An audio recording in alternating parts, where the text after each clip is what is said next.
the Voyagers on the board in terms of victories in this three-game series, with Missoula having this night. Umpires are coming out of the field for beginning of this game. Probably will have the managers meeting in just a few here on 102.9 ESPN Radio as we get closer to the first pitch of this ball game. Paddleheads and Great Falls Voyagers. A couple of games obviously going on elsewhere in the Pioneer League.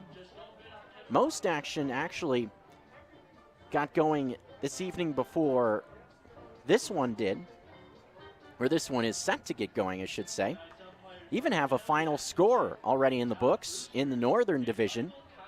The Boise Hawks have been going at it with the Billings Mustangs in a 6-game slate.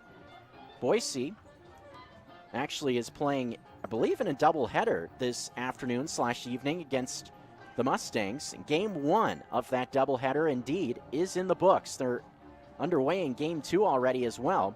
Boise took Game 1 of the Twin Bill by a score of 5-2. Scoreless so far in the second game of that doubleheader, 0-0 in the second inning. So Boise gets off the schneid. They had dropped the first 3 games of that 6-game series. They pick up a win and will look to get a second victory in Game 2 of that doubleheader. Also have a final score out of the Southern Division. Grand Junction Rockies, winners over the Southern Division leading Ogden Raptors. Things tightening up a bit in that race in the South. Ogden has been out in front for most of the first half so far, and for a long time the Raptors were the only team above 500 in the South. But Grand Junction is getting close to that Mendoza line, as is the Owls of Northern Colorado. So that's what's going on around the Pioneers so far. We'll keep you up to date on what's happening over at Melaleuca Field as well. Range Riders and Chuckers are getting together. That game just about set to get underway.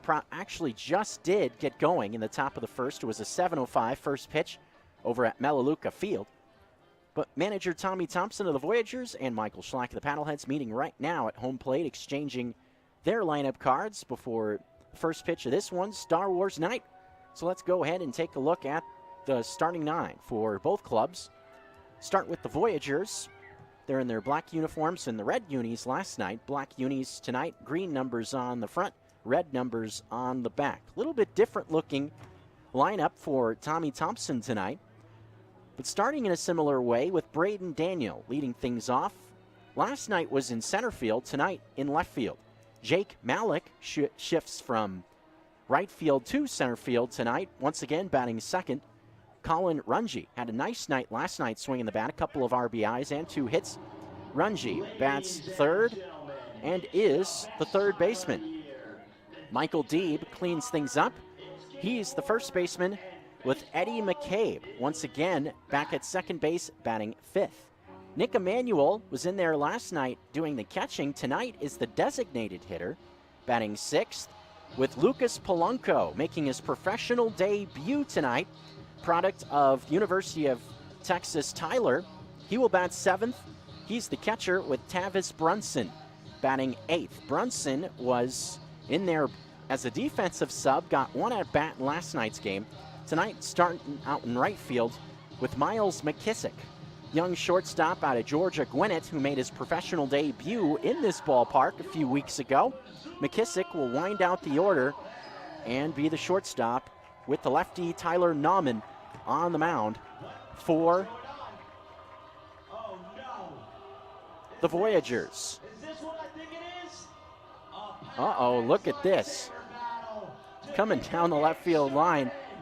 It is Star Wars night, and before the Paddleheads are about to be introduced for the top of the first inning, we've got a lightsaber fight breaking out. Look out! Oh my goodness! Bodies everywhere. What's happening? Sith versus Jedis.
For the top half of the first inning will be Braden Daniel, Jake Malik, and Colin Runge.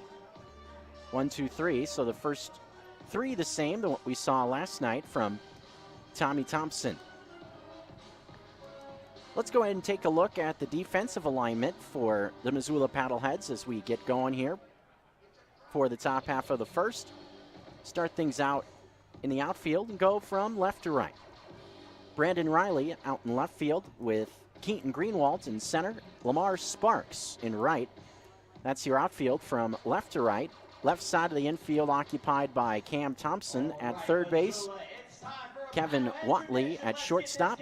Right side sees Cameron Willman at second base. Jason Newman at first with Nick Cece, the new guy doing the catching for the right-hander Mark Timmons.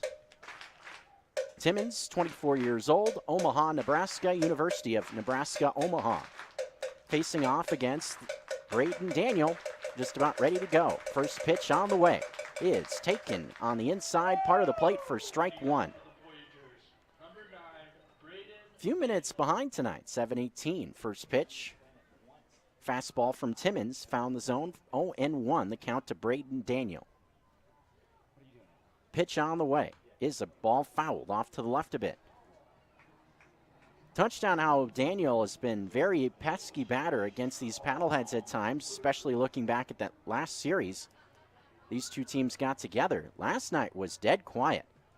Struck out a couple of times, took an 0 for 4. Average under 300 as well now for Daniel at 296. 0-2 pitch is a fastball that misses high. Ball and 2 strikes the count. Really, Timmons seemed to have his best outing. His last time out against the Glacier Range Riders. This is his 4th start of the year. As the 1-2 pitch misses low and away to make the count 2 balls and 2 strikes.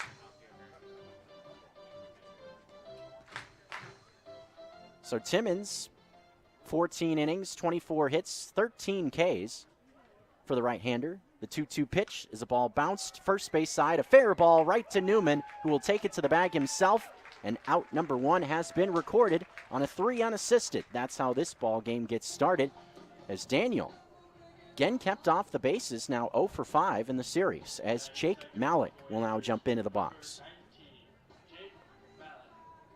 Malik gave the Voyagers a late spark in that game last night. They trailed by as many as 5, as I mentioned, 6-1 at one point, but Malik had a 2-run double in the 6th inning off the right field wall to get the Voyagers back in the game.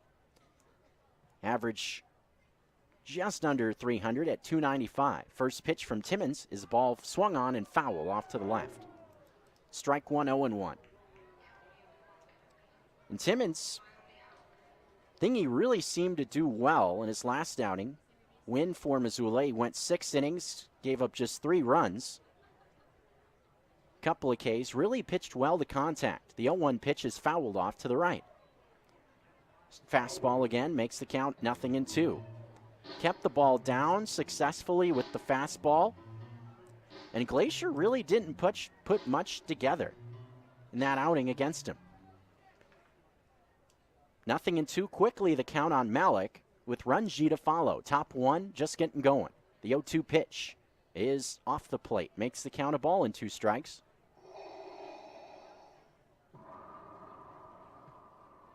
Oh boy, Darth is here. Look out. Uh-oh, he's always watching. The 1-2 on the way is just low and off the plate. Change up that time from Timmons. Fastball from the right-hander will hover around 90 miles an hour, 88 to 90 miles an hour. 2 balls and 2 strikes the count to Jake Malik. Pitch on the way. This one, another foul off to the left. So as they oftentimes are, Voyagers starting things out free swinging at the plate. Very possible that man that just hit Braden Daniel may be doing some scoreboard watching through the game. It's because his alma mater is in the College World Series Finals as the 2-2 is swung on and missed. Pitch down below the knees gets Malik for out number 2. Strikeout for Timmons. Good way for him to start out. 2 batters up, 2 batters down, and Colin Runge will be in the box. Braden Daniel played his college ball at University of Oklahoma. Sooners are in the College World Series Championship this weekend, facing off today against Ole Miss in Game 1. So that's kind of a cool story. Bobby Brown, hitting coach from last year, was also a Sooner. Pitch on the way is low and outside, 1 ball and no strikes. So a couple of connections to the University of Oklahoma. The 1-0 with 2 outs is a ball hit towards Watley at short. On a couple of hops, he's got it. Cleanly throws on, and Runge is retired for out number 3. Good way for Timmons to start things up. 3 up, 3 down here in the top of the first inning. And we will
first a night ago, with Polanco making his Voyager debut behind the plate. First pitch to Brandon Riley is a high strike with a fastball. On the hill tonight for the Voyagers, southpaw Tyler Nauman. Pitch on the way to Riley is a low strike. Even count. I guess the first pitch was called a ball. Missed that. Looked to be in the zone. First pitch. The count even to Brandon Riley. The pitch on the way here is fouled off to the left. 3 pitches, 3 fastballs to Riley. Count now a ball and 2 strikes. Riley kept it rolling. Good alliteration there, if I don't say so myself. The double last night, his 5th of the year. Average at .319. The 1-2 pitch is up high. 2 ball, 2 strike count. And it's really been good to see Riley get the bat rolling. It's a little bit slow out the gate the first couple of weeks of the season, as has been dealing with some back issues. Spent some time on the inactive list, and since he's come back, has really been swinging it well. Putting good at-bats together, seeing him lay out in the outfield as well, as he so often does. It's kind of become a trademark for him the last couple of years. 2-2 pitches swung on and missed. Fastball right down the middle. Riley couldn't catch up with it.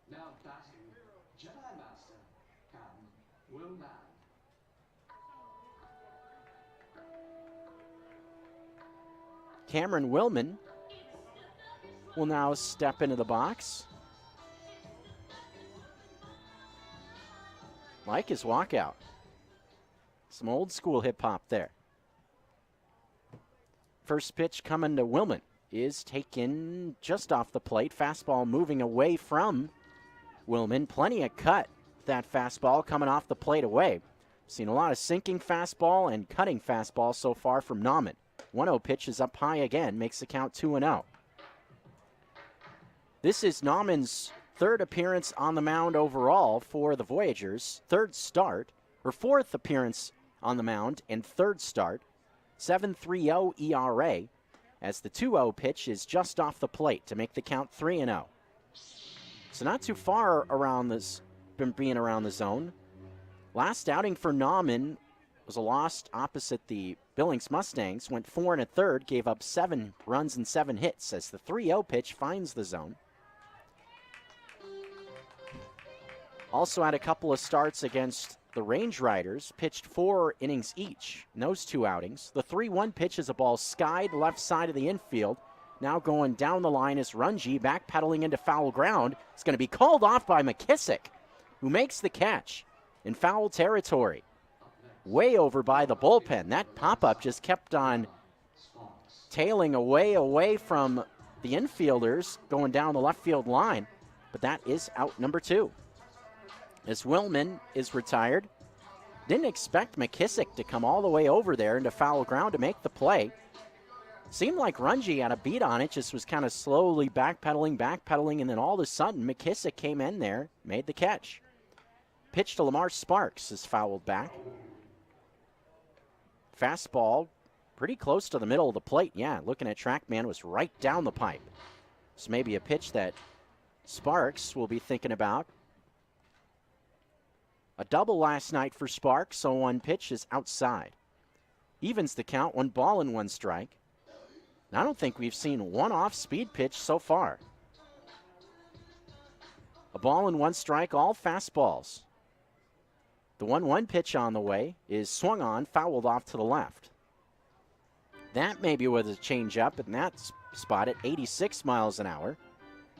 Used to seeing a little bit less velo compared to a fastball when looking at a changeup. But still a 2-strike count with 2 outs, bases empty, no score. The 1-2 pitch to Sparks is popped up, foul ground. Michael Deeb giving it a look, but this one is out of play. Over the top of the concourse, more towards the Blackfoot party deck.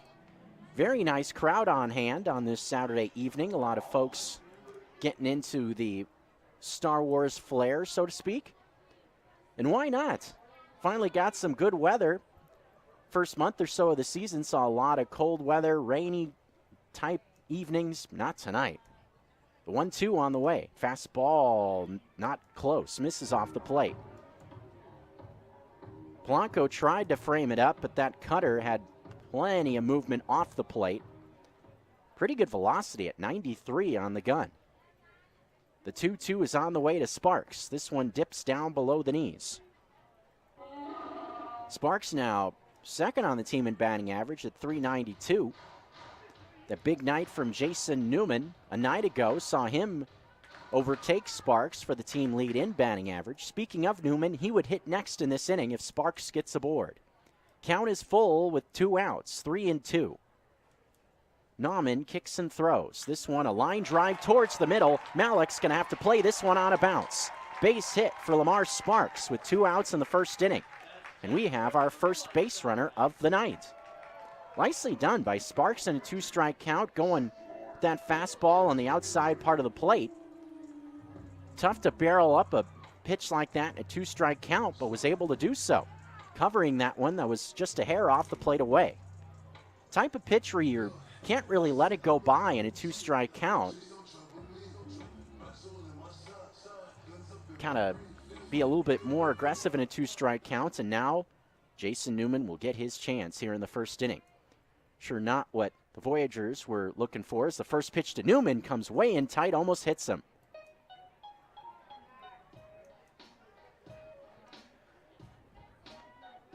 Did not hit Newman. Fastball low and inside. Makes the count 1 ball and no strikes. Newman so productive against Great Falls, especially his last 7 games. Mentioned it in the open. He has a .580 batting average his last 7 games against Great Falls. Also has hit 8 of his 12 homers on the year against the Voyagers. 1-0. It's inside again, gets past Polanco. This will allow Lamar Sparks to move up to second base. So Nauman all of a sudden has to deal with a little bit of stress in this half inning. After cruising into a couple of outs to start the frame, now has a runner on at second base with the top RBI man, Newman, at the plate. Pioneer League leading 12 homers, leads the team in RBIs with 29, also leads the team in batting average at .402 coming into the game tonight. 2-0 is the count to Jason Newman, trying to get the Paddleheads on the board here in the home half of the first. The 2-0 breaking ball is a called strike on the inside part of the plate. That's the first time we've seen a breaking ball this whole inning from Nauman on the mound. That one broke right in at the knees on the inside corner. Looked to me like it was a slider. 2-1 count now to Jason Newman with Sparks at second base, no score. The pitch is just off the plate. Makes the count 3-1. That was a changeup off the plate away. Danger of putting 2 men on now. Maybe trying to pitch around Jason Newman also. Touched on all the success he's had, and first base is open. No slouch on deck, though. Nick Gatewood to follow. 3-1 is the count. Here's the pitch to Newman. This one, a slow rolling ground ball to the right of the mound. Coming in on it is McCabe. He tries to barehand it with his glove, and he misses it. That's going to allow Lamar Sparks to score all the way from second. So a little dribbler to the right of the mound sees Newman reach, and Sparks scores. Good aggressive base running with 2 outs, took off on contact and scores easily. McCabe tried to flip it with his glove hand and couldn't get it over there. Unbelievable. When you're hot, you're hot. Looking at Jason Newman, if you're the Voyagers, you got to be shaking your head. You got what you wanted. Light contact with 2 outs, but it's an infield single. As Nick Gatewood swings and misses at the first pitch he sees. Strike 1, 0-1. Infield hit, an RBI for Newman. His 30th driven in on the year. His 6th RBI of this series. The 0-1 pitch, swing and a miss. Gatewood gets fooled by a changeup, and that was a mistake. That thing was right out over the plate. Nauman is definitely fortunate that Gatewood was fooled by that off-speed pitch. If he was sitting on it, he could have hit that one to Mars, as the 0-2 is swung on and missed. Gatewood never picked up Nauman in that at-bat, and that will end the frame. A pair of Ks for the southpaw, but the Paddleheads get on the board. In the bottom half of the first inning, infield hit from Jason Newman.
Second inning coming up here at Allegiance Field.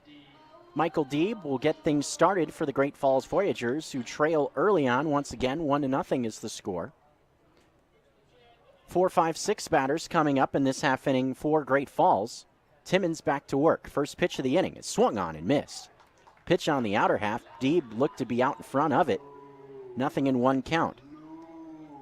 Deeb, Eddie McCabe, and Nick Emanuel, the DH, coming up. 4, 5, 6 in this half inning for Great Falls. The 0-1. This one lifted but foul off to the left. So the Voyagers are up there hacking. First time through. So far, Timmons has done a good job of jumping ahead of these Voyagers hitters. And an 0-2 count is Michael Deeb. 269 average for Deeb, who takes one just outside, apparently. K-zone, TrackMan shows that one just touching the top of the zone on the outside part of the plate.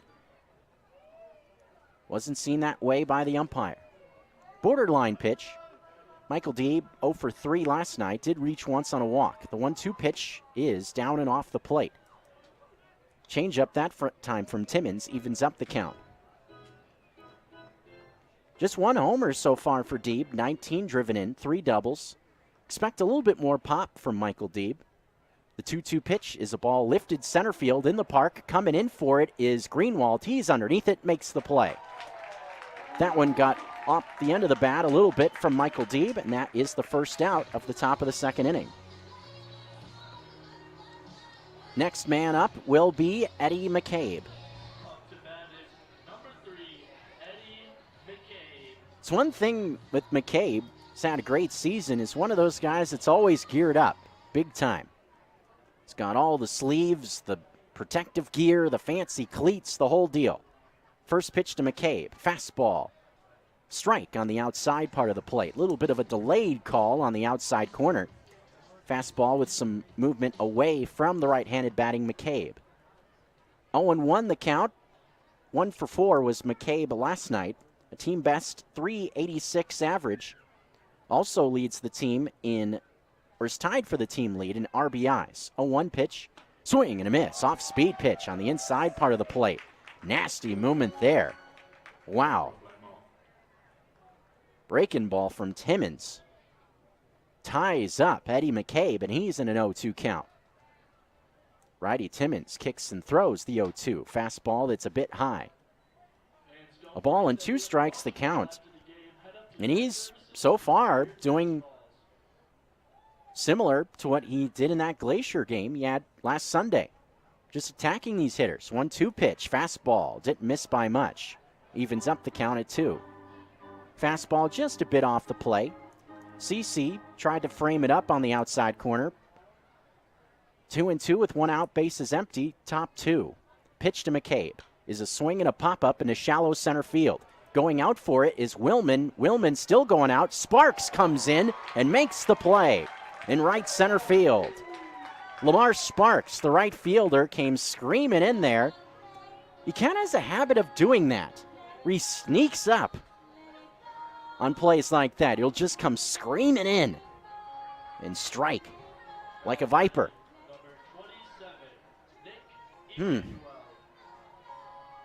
Might have to play around with that one a little bit more.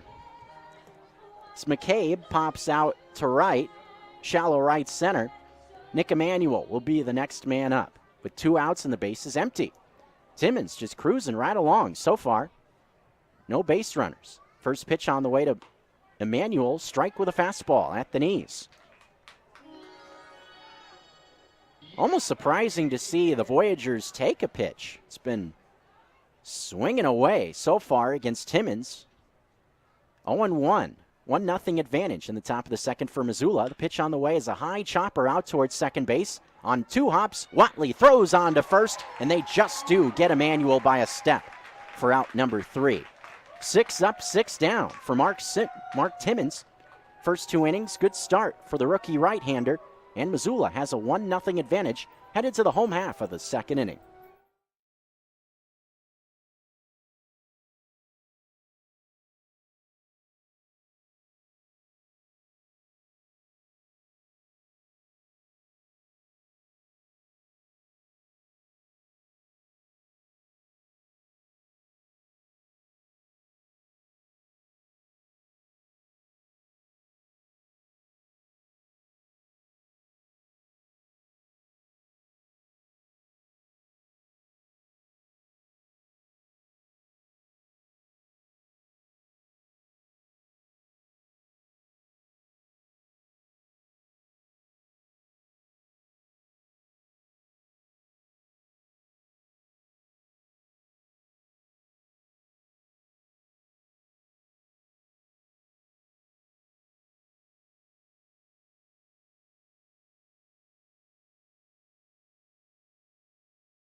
Missoula Paddlehead Baseball on 102.9 ESPN Radio.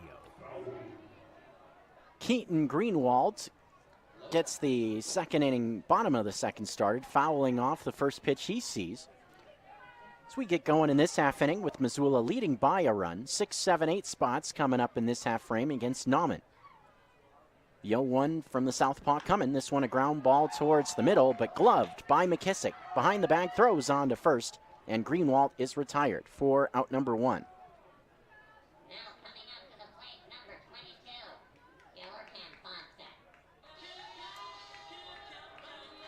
That will bring Cam Thompson into the box.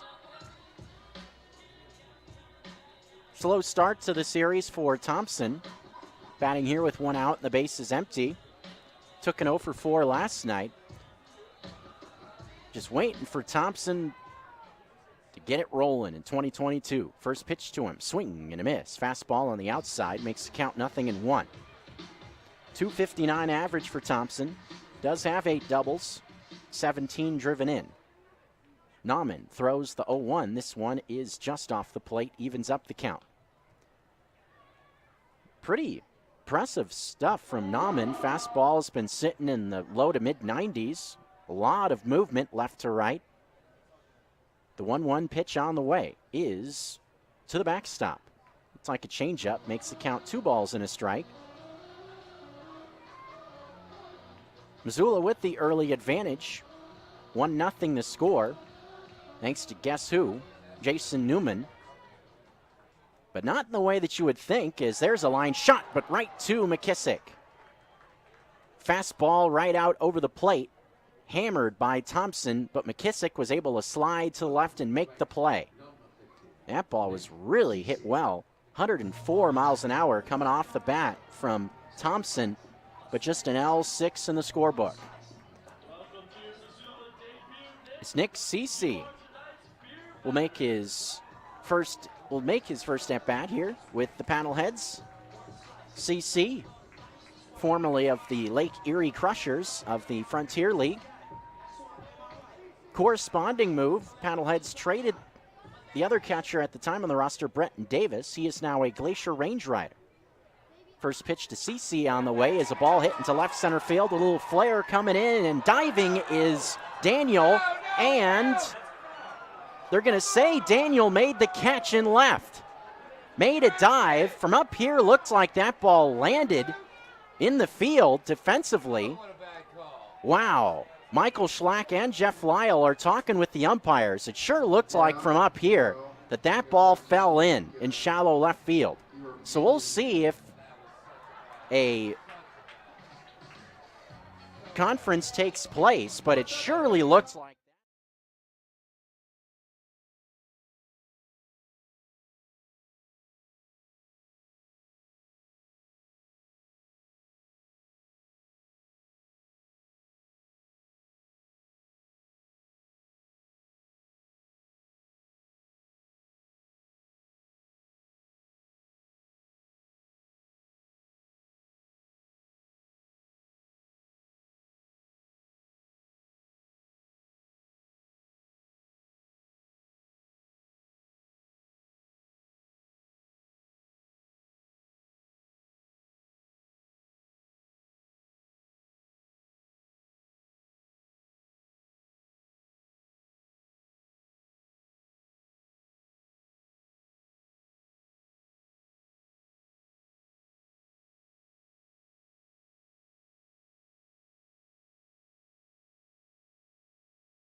So the umpire's still talking about this.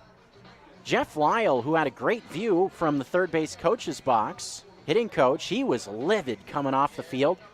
Michael Schlack also had a few words for the umpires. Getting together, let's see what the call is. They're going to stick with the call on the field. Unreal. Well, the umpires miss one there, and the Voyagers catch a break. We are headed to the Top of the third inning, Missoula still leading by a run. If hip pain is slowing you down, Missoula Bone and Joint recommends a comprehensive evaluation with one of our experienced orthopedic surgeons. If hip replacement surgery is needed, our surgeons offer the anterior approach, the posterior approach, and the superior approach. You will receive the national gold standard in patient care with a focus on home the same day as surgery. Missoula Bone and Joint Surgery Center on Mullen Road. Quality care from people who care.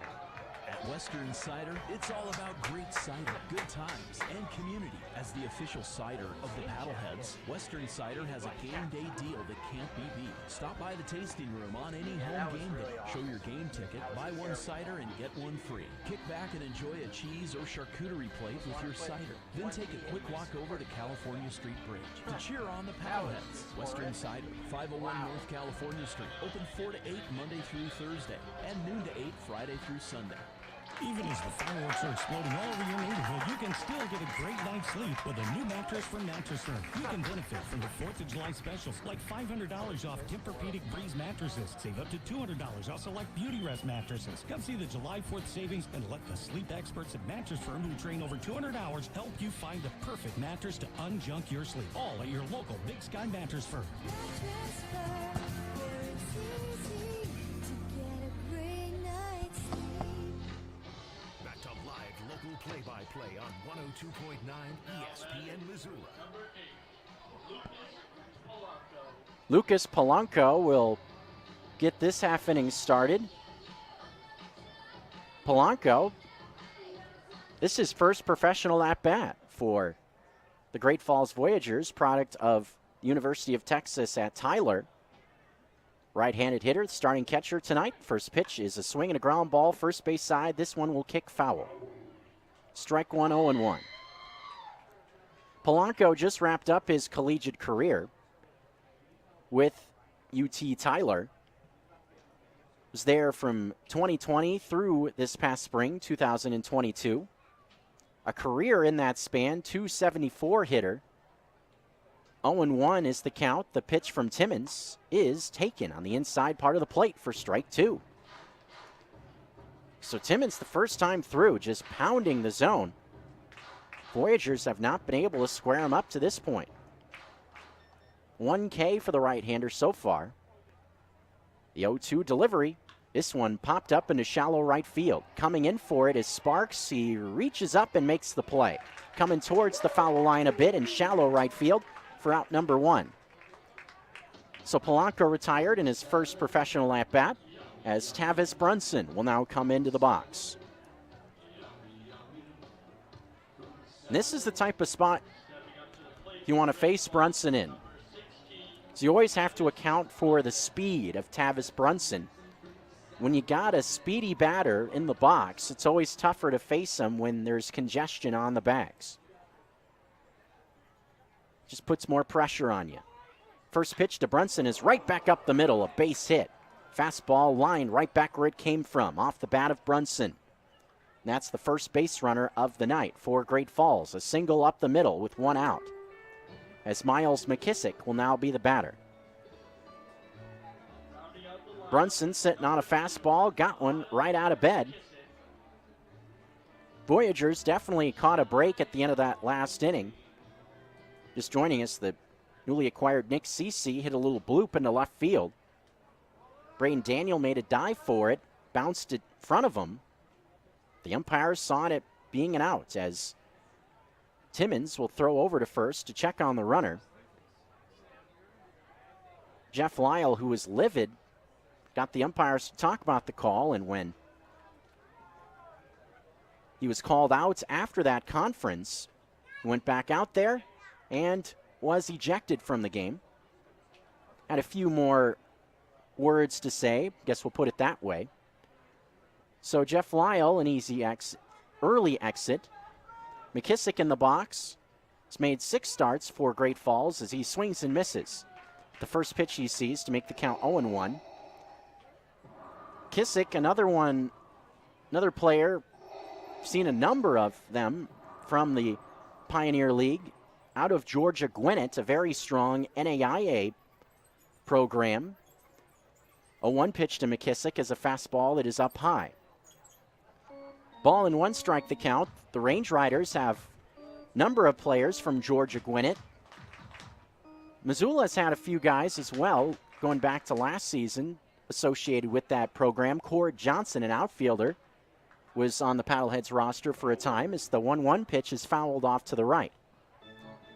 Ball and 2 strikes the count to McKissick. It's been a bit of a slow start for McKissick here at the professional level. Just 3 for 19 so far.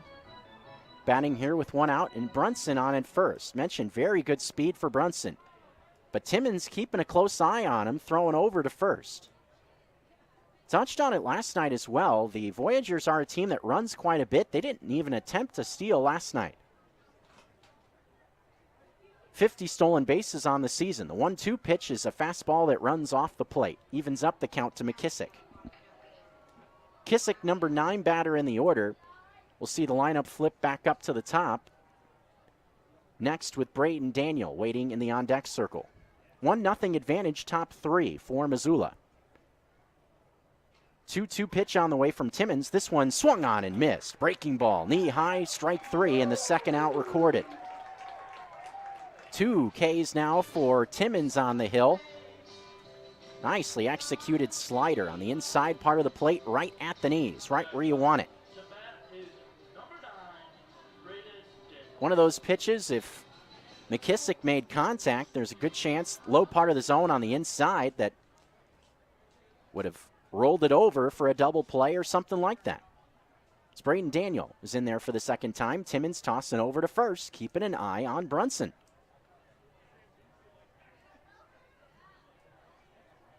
Good way to try to keep him close, at least keep him honest.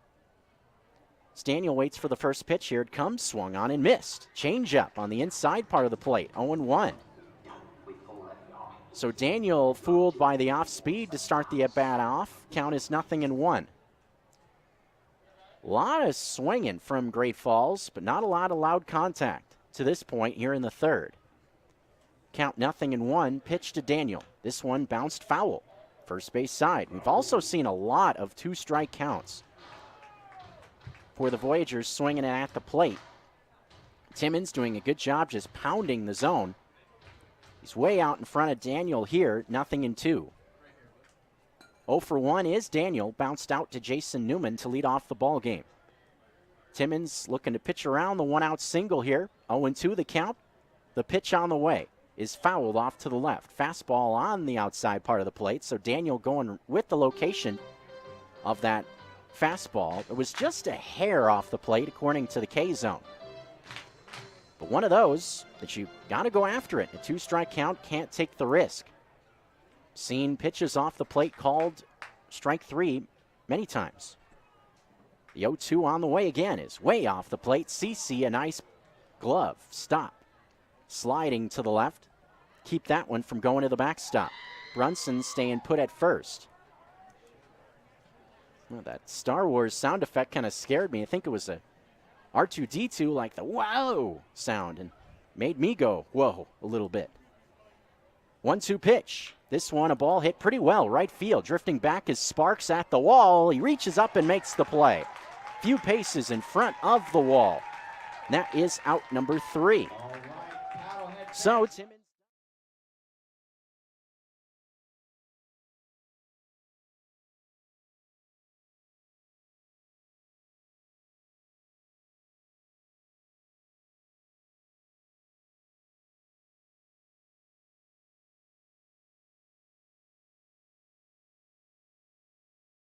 I am Jeff Laporte, an orthopedic surgeon and the medical director of the Missoula Bone and Joint Surgery Center.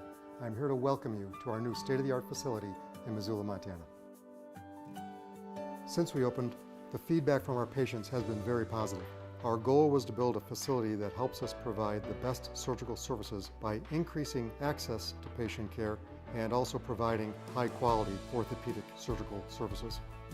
In addition to the usual outpatient procedures we have done for years, we can also offer joint replacement surgery and spine surgery with the option of an overnight stay. Research shows that patients' outcomes are better if they return home soon after surgery. Our board-certified orthopedic surgeons, anesthesiologists, and support personnel are committed to providing the highest quality of care at our new state-of-the-art facility at Missoula Bone and Joint Surgery Center. Missoula Bone and Joint. Quality care from people who care.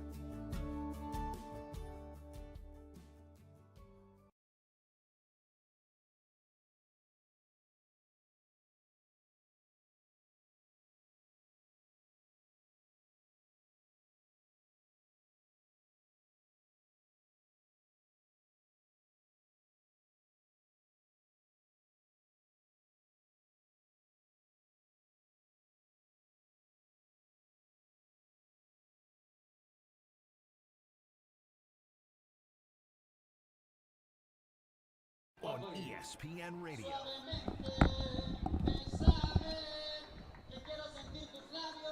Back in for the bottom half of the third is Kevin Watley getting this half inning started for Missoula. First pitch to Watley is a swing and a pop-up on the infield. Right side, Michael Deeb looks to be underneath it, doing the pop-up dance, makes the catch. Reaching out towards second base a bit for out number one.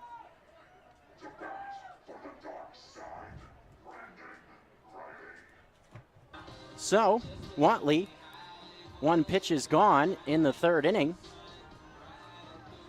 We'll now see Brandon Riley in the top of the order come back up. Watley, the number 9 hitter in the order. Riley up now, and Cameron Willman coming up next in the bottom of the third inning in a 1-0 contest. Paddleheads with the lead. First pitch to Riley, misses up and in. Fastball, 1-0 the count.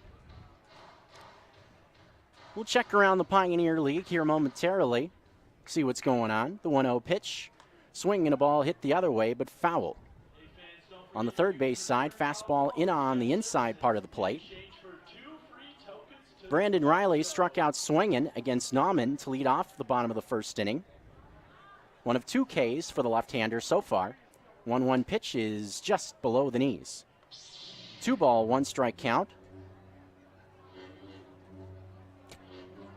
Nauman just 2 hits allowed to this point, both of them in the first inning. The 2-1 offering is a fastball. This one finds the bottom part of the zone. Good pitch at the knees, fastball with a good amount of downward bite to it, also moving away from Brandon Riley. Tough pitch to handle. The 2-2. This one hit pretty hard down the left field line. Braden Daniel going into the corner in foul territory, makes the play. Nicely done by Braden Daniel. That one tailing away from him into the corner into foul ground. Hit pretty well also off the bat of Riley. But that is out number 2. Nicely done by Braden Daniel tracking that one down. So now 2 outs in the third inning. Base is empty. Cameron Willman will now be the batter. Riley 0 for 2. First pitch to Willman on the way. Breaking ball for a strike on the outside part of the plate. Maybe more like a changeup on the outside. That one did have a little bit of downward bite to it at 84. The 0-1 pitch. This one a high pop-up into shallow center field. Screaming in for it is Malik. Going out is McKissick, and it's McKissick making the play. Shortstop makes the catch in shallow center. That is a very quick 1-2-3 bottom half of the third inning. So both pitchers pretty effective in the early going here at Allegiance Field, Ogren Park. We're through 3 innings, and it's a 1-0 ball game with the Paddleheads out in front of the Great Falls Voyagers.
Jake Malik coming into the box to get the 4th inning off to a start.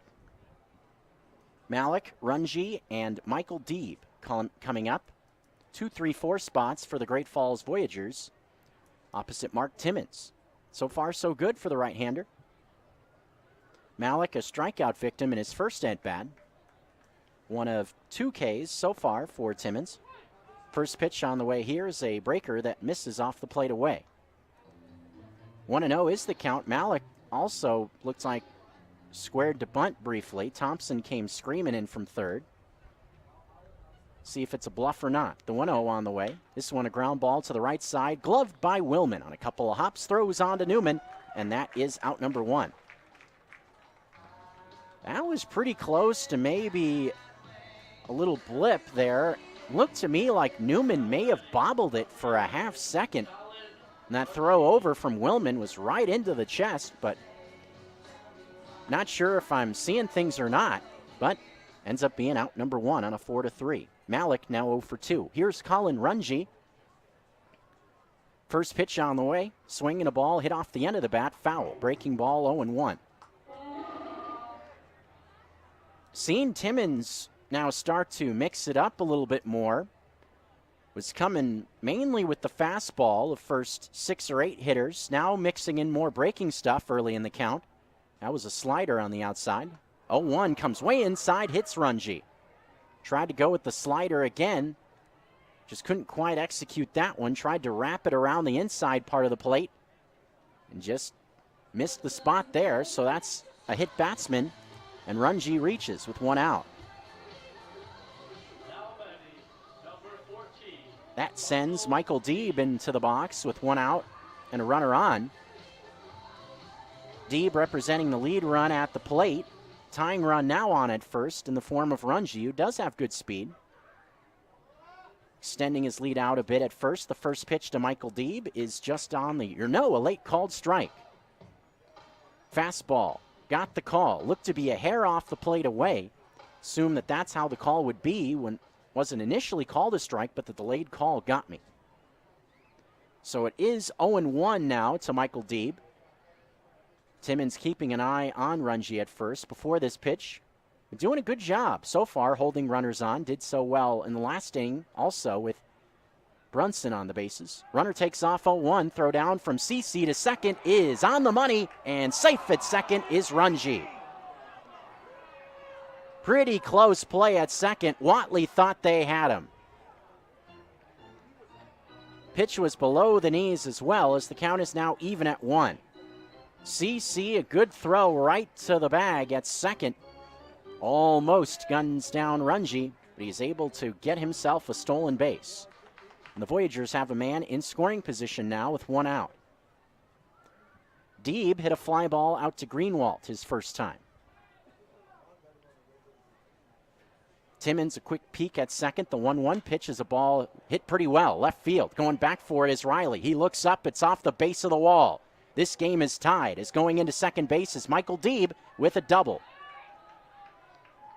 Score now 1-1 on the 4th double of the year for Michael Deeb. That ball laced off the bat. Just went right with the location of that fastball that was just a hair off the plate away. Squared it up off the wall in left. That is a double for Deeb.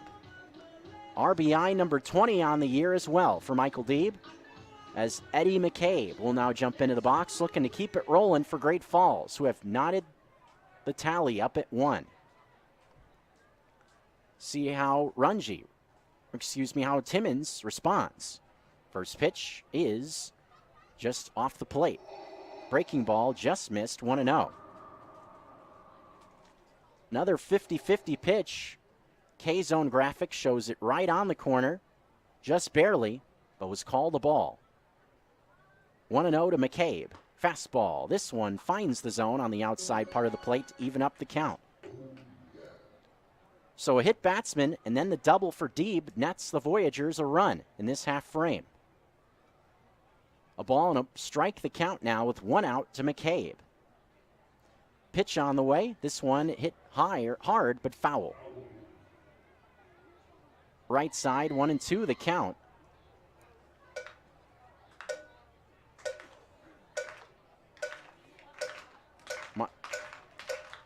Fans hoping for a K here in the jitter inning. 1-2 is the count to McCabe. Timmons throws. This one is a high fly ball right field. Drifting towards the line is Sparks, now into foul ground, makes the play for out number 2. This will be an easy take of third base for Michael Deeb as the ball is bobbled a bit as Willman fires it back in towards home plate to keep Deeb at third base. Kind of took my eyes off that play in right for a moment. Just kind of saw Michael Deeb kind of lurch towards home plate. Didn't see Willman actually bobble it. Must have been on the throw from Sparks where there was the slight bobble. But either way, no harm, no foul as Deeb moves up to third base, tagging up. So now a runner there with 2 outs. McCabe now 0 for 2 as it'll now be left up to Nick Emanuel. First pitch to Emanuel's hit foul off to the left towards the concourse. Ball and 2 strikes the count. There will be quite a bit of competition for foul balls in that grassy knoll down the left field line. It is a packed house down there tonight. Look out. Foul ball goes in there. Oh boy. Be bodies flying. The 0-1 pitch. Swinging a ground ball left side. Thompson gloves it third base and he throws on to first to get Emanuel. Made a pretty tough play look easy there for the sure-handed Cam Thompson, and the Paddleheads are out of the 4th.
ESPN Radio for Western Montana, KKVU HD3 Stevensville, and 102.9 FM on K275BS Missoula.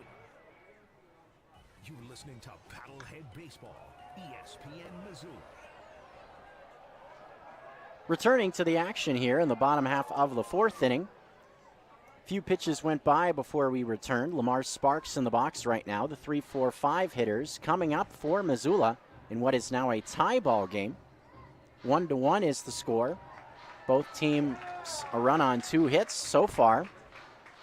Lamar Sparks, 1 of 2 hits, singled up the middle. Back in the 1st inning, also scored a run in that frame.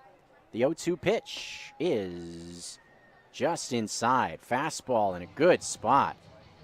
In an 0-2 count, and Sparks is fortunate he didn't get rung up there. That one looked to be on the inside corner. Great pitch from Nauman. The 1-2 offering on the way. Swing and a miss at a breaking ball down below the knees. Strike 3.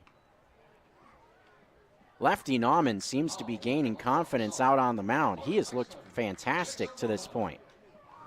Fastball with a lot of velocity and good amount of movement as well.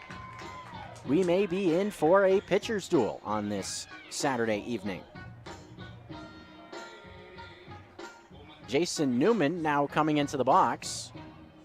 Newman hit a little dribbler to the right of the mound that brought in a run, an infield single. His last time up. First pitch to Newman.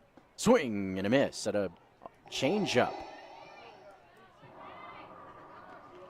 The throw back to Nauman actually got away into center, but that inconsequential. Eddie McCabe, second baseman, had to go out there to give it back to Nauman. But since Newman reached in the first, it's been 8 retired in a row. The 0-1 is down and in. Makes the count a ball and 1 strike. Had that play in there with CC. That's the 1 asterisk. That should have been a base hit to left. Missed call from the umpires. 1-1 pitch on the way. This one is in tight to Newman. Check swing. They'll peel the first no swing. 2-1 now the count. It's one of those where Newman moved the bat more just trying to get out of the way than anything else.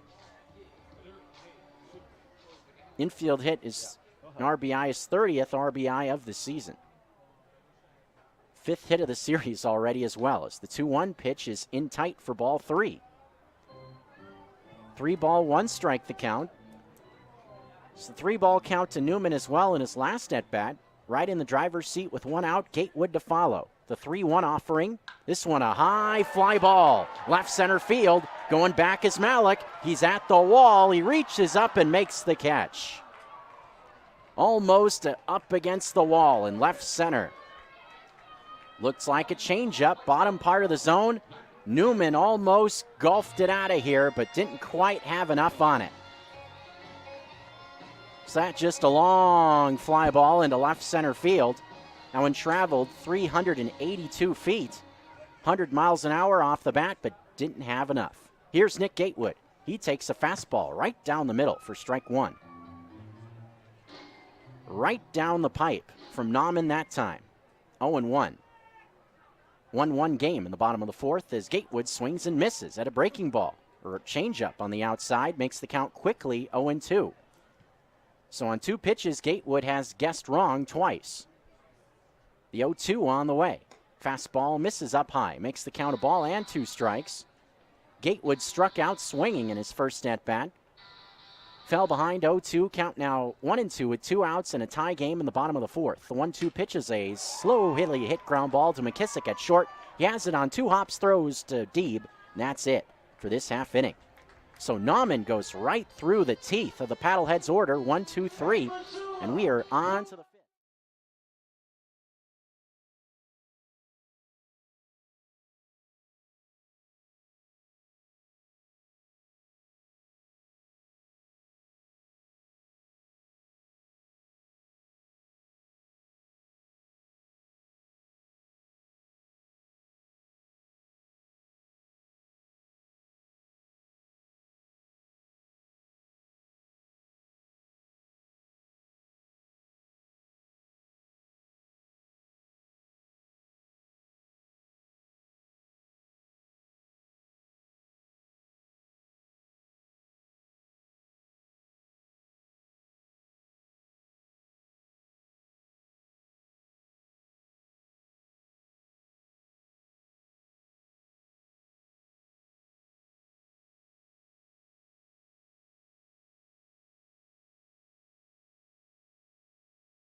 The Voyagers will send the bottom third of their order to the plate for the 5th inning against Timmins.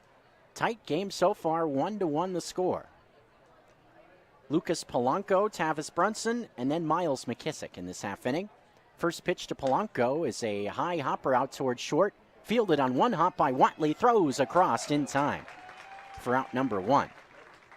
Couldn't tell off the bat, actually, if that was kind of a soft liner out to Watley or if it actually got to him on one hop. Either way, Watley waited for it at short, take a good hop right in front of him, and he throws out Polanco for out number 1. So Polanco 0 for 2 in his first 2 career pro at-bats. Tavis Brunson will now be the hitter with 1 out and the bases empty. Single right back up the middle for Brunson his last time on the first pitch he saw. Pitch on the way is cut on and missed. Change up. Again, Brunson looking to jump on the first pitch. Was sitting fastball as he was in his last at-bat. That time was out in front. Count now 0-1. 2 hits for both clubs to this point. The 0-1 from Timmons. Slowly hopped towards McKissick, who waits in the on-deck circle. Both pitchers have looked very solid to this point. Nauman, I've been very impressed with his stuff. Fastball sitting around low 90s, 92, 93. Ton of movement. Also has had this nasty changeup that kind of has this downward bite to it as well. Good stuff from the left-hander. 0-2 from Timmons. Fastball away. Makes the count a ball and 2 strikes. Kind of a wasted pitch there from Timmons. Easy take for Brunson. Perfect conditions on a Saturday night. Not a breath of wind. Clear skies. We're in the low 70s. 1-2 on the way. This one swung on and missed. Pitch down below the knees. Brunson goes fishing for it. And for probably like most folks trying to fish the rivers around the Garden City, comes up empty. Out number 2 recorded here in this half inning. And with the bases empty, here comes Tavis Brunson, or excuse me, Brunson just retired. Miles McKissick now into the box, a right-handed bat. Speaking of strikeouts, he was a strikeout victim his last time into the box. One of 3 Ks so far for Timmons. The first pitch to him here is hit down the right field line. This one hooking towards the corner, and it is a foul ball. Fastball on the outside part of the plate. That one had home run distance going down the right field line, but was foul. Another one of those instances where he's taking advantage of that short porch and right. Was hit 337 feet, so who knows? In Great Falls, that one could have been even tracked down in the field of play. Hard to say. 0-1 with 2 outs. At the end of the day, was just a foul ball. Yes, I did rhyme on purpose. 0-1 with 2 outs. The pitch to McKissick is taken below the knees for ball 1. Evens the count at a ball and 1 strike. Last inning touchdown success for Nauman. That last frame may have been his best. The 1-1 pitch, swing and a miss. Fastball tailing away from McKissick makes the count a ball and 2 strikes. Took on 3 tough hitters, Newman, Sparks, and Gatewood. He made it look easy. Just carved him up. Went through him very quickly. 1-2 with 2 outs. Timmons looking for a 1-2 inning of his own. The pitch. Swing and a miss at a pitch down below the knees. Timmons, 2 strikeouts in this inning, 2 in a row, and he is rolling through 5. Just one.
Bottom half of the fifth underway. Keaton Greenwald's in the box as he swings and hits one into left field.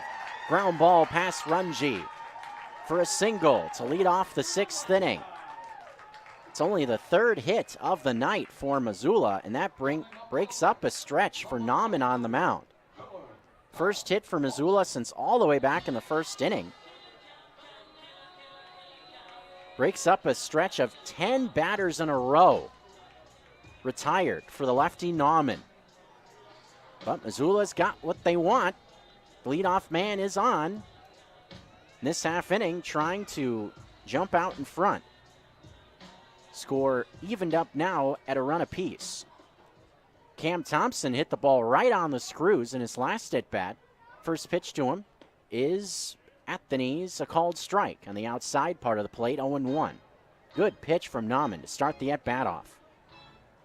16 inches of vertical break and 14 inches of horizontal break at 90 on the black. Oof, nasty. 0-1 pitch off the plate. Evens up the count. Again, the changeup. Very deceptive pitch, that change, because it has just enough movement to throw you off. 1-1 is the count. Nauman a peek to first. Greenwald there. The pitch is off the plate, makes the count 2 balls and a strike. Big crowd on hand, a large contingent of folks out beyond that center field wall tonight. I think that's got to be the most amount of people I've seen out there. Who knows? Maybe somebody's got a radio out there. If you do, hey, how you doing? 2-1 is the count. Nauman delivers. This one, a ball hit high in the air, left center field. Moving over is Malik, is going to make the catch in left center field, calling off Braden Daniel for out number 1. That one adds some hang time to it in right center. Just got under it enough, though, for out number 1. As Nick Cece will be the batter. Cece mentioned this was the controversial call back in the second inning. Cece hit a little bloop out to left. Brayton Daniel, the left fielder, came in, made a dive. Ball bounced right in front of his glove into it. But in the eyes of the umpires, they said he caught it, was the incorrect call. Runner takes off as this one's hammered straight away left field. Nobody's going to catch this one. This ball is gone. Nick Cece on the first pitch he sees. Welcome to Missoula. A 2-run blast makes the score 3-1 Paddleheads. That's a way to make some friends as Cece launches one over the wall.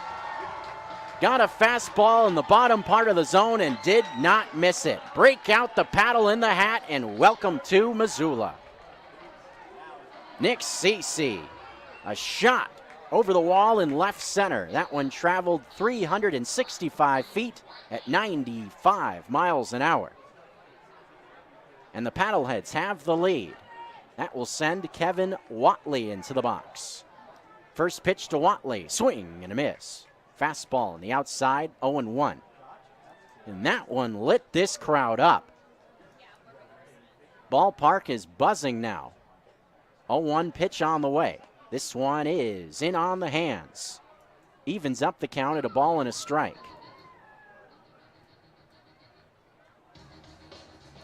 Watley hit a pop-up to Michael Deeb in his last at-bat. 1-1 pitch is in tight, almost hits Watley.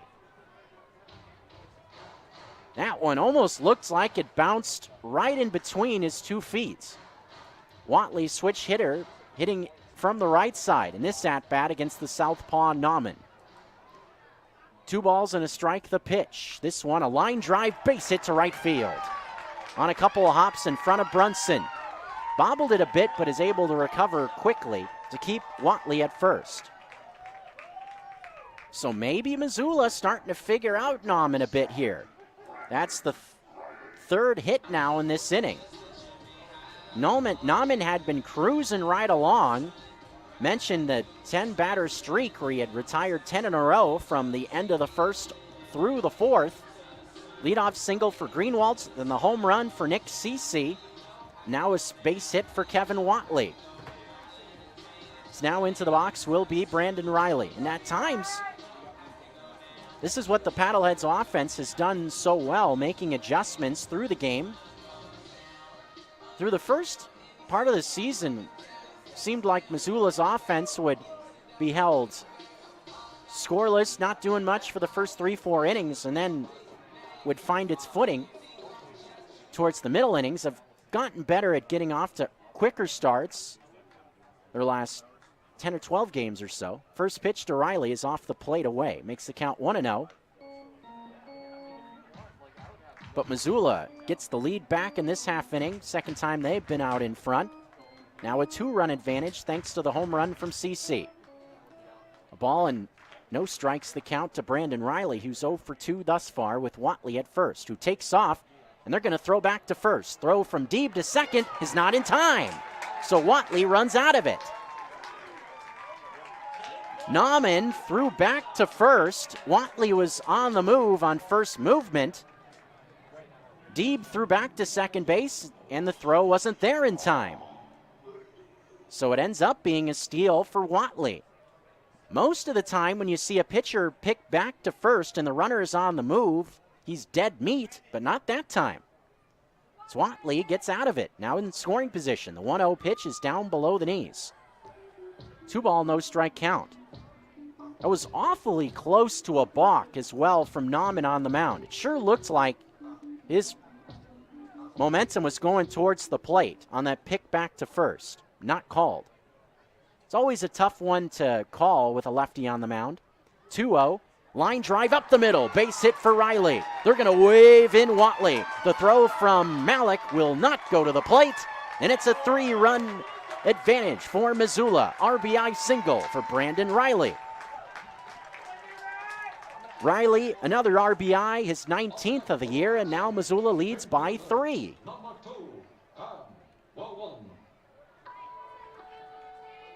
Cameron Willman will now be the batter into the box. Willman hitless in his first 2 at-bats. Love his walkout music. That's a great one. Hit a pop-up to McKissick as last time did Willman. The pitch. Swing and a miss. Change-up down below the knees. Makes it 0-1. All of a sudden, the Paddleheads figuring out the crafty lefty Nauman on the mound. In this half inning, getting to him in this frame, taking a 3-run lead. The 0-1 pitch is swung on and missed. Pitch on the bottom part of the zone. Count 0-2. And with Missoula seeing more success against Nauman, the bullpen has gotten up. Anthony Becerra, another lefty, is up and throwing. Guy the Paddleheads have had pretty good success against. Going back to his last outing. The 0-2 pitch is a ball fouled off to the right. Lefty on the mound, but a very different style of lefty is Becerra. Touched on his funky slider that he features that comes in very slowly at times. Tough to pick up. 0-2 to Willman is a line drive up the middle. Past a dive of McKissick.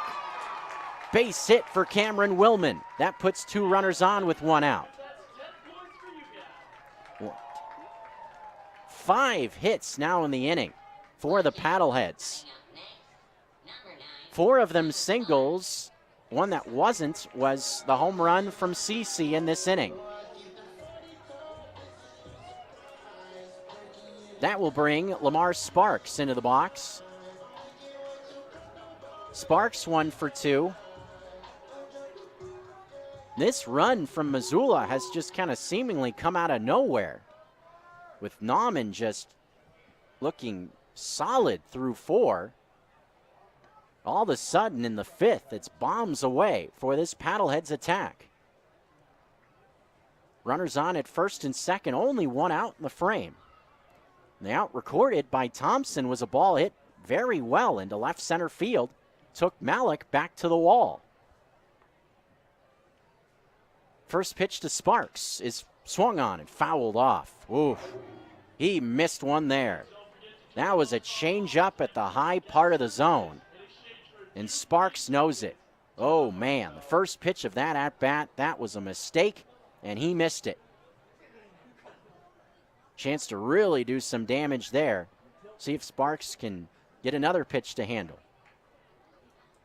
The 0-1. This one bounced left side. McKissick can't get it. They're going to wave the runner around from second. Here comes Riley. The throw is well to the right of the plate. And that's an RBI single for Lamar Sparks. Paddleheads offense keeping it rolling. That's 4 singles in a row. It's now a 4-run advantage as well. 5-1 is the score. Here comes Tommy Thompson. This may be it for Nauman. Just ran into a buzzsaw in this half inning. I would imagine this will be a pitching change. Mentioned Becerra, the lefty, is warming in the pen. But the whole infield has joined this conference, so maybe not a pitching change at this point.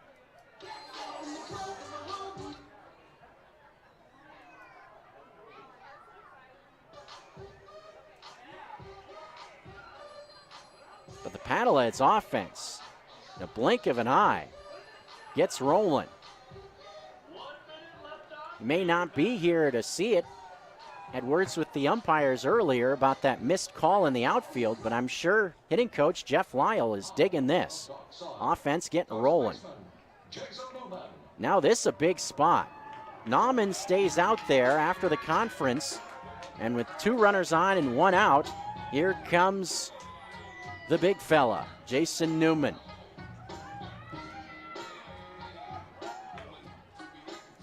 Do like his walkout as well. His walkout fitting. He goes with the next episode. That was the walkout song very famously from one Barry Bonds. First pitch, swing and a miss. For a big power bat like Newman, fits that he also has the same walkout music. Wonder if Newman knows that was Barry Bonds' walkout. Was for the bulk of his career. Remember as a kid just humming the bass line of that track whenever Bonds would come to bat as the 0-1 is swung on and missed. Count is 0-2. 1 out in the inning. Nauman trying to stop the bleeding. Paddleheads have put 4 runs on the board here in the bottom half of the 5th and now lead 5-1. 6 hits total in the inning. Had 2 in the game coming into the frame. 0-2 is a line drive to left. Playing it out of bounds is Daniel. Here comes Sparks around third. The throw will go to third, and safe is the runner there. That's an RBI single for Jason Newman. His second RBI of the game. The Paddleheads just keep on coming here in the 5th inning. 6-1 score. What a run from this offense of the Paddleheads.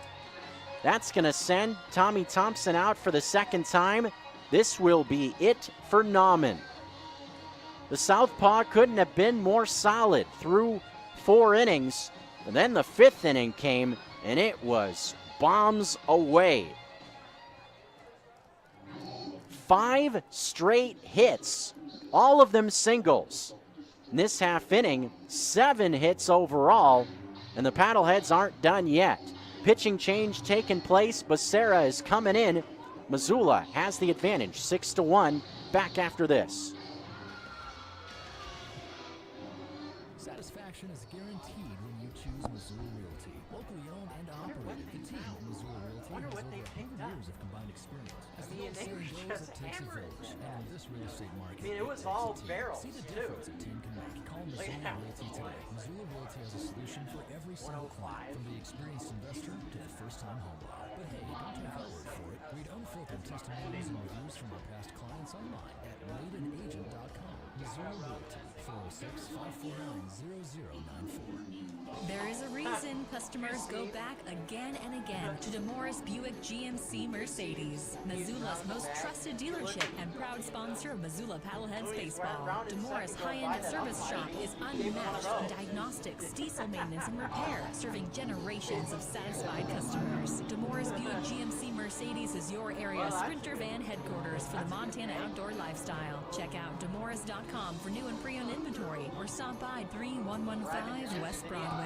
With so much media in the world, 3 hours later, to a happy and productive life. I'm Dr. Ty Felton at Felton Eye Care. Our experienced team of professionals use advanced diagnostic technology to figure out your issues and get you seeing clearly again. Our cutting-edge liquid lens phoropter is the newest technology on the market. Unique to Missoula, it allows us to get a more accurate prescription and is much less frustrating to you than the older technology. Felton Eye Care, conveniently located in the Northgate Shopping Center on North Reserve, next to Albertsons. Now back to Paddlehead Baseball on 102.9 ESPN Radio Missoula.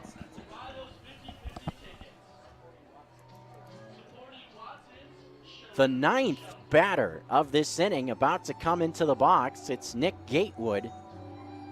Paddleheads in a hurry got rolling offensively. Only had 2 hits coming into the 5th, but have recorded 7 this half inning, 6 singles and a home run. And they're still batting in the inning with runners on at the corners. New pitcher is Anthony Becerra.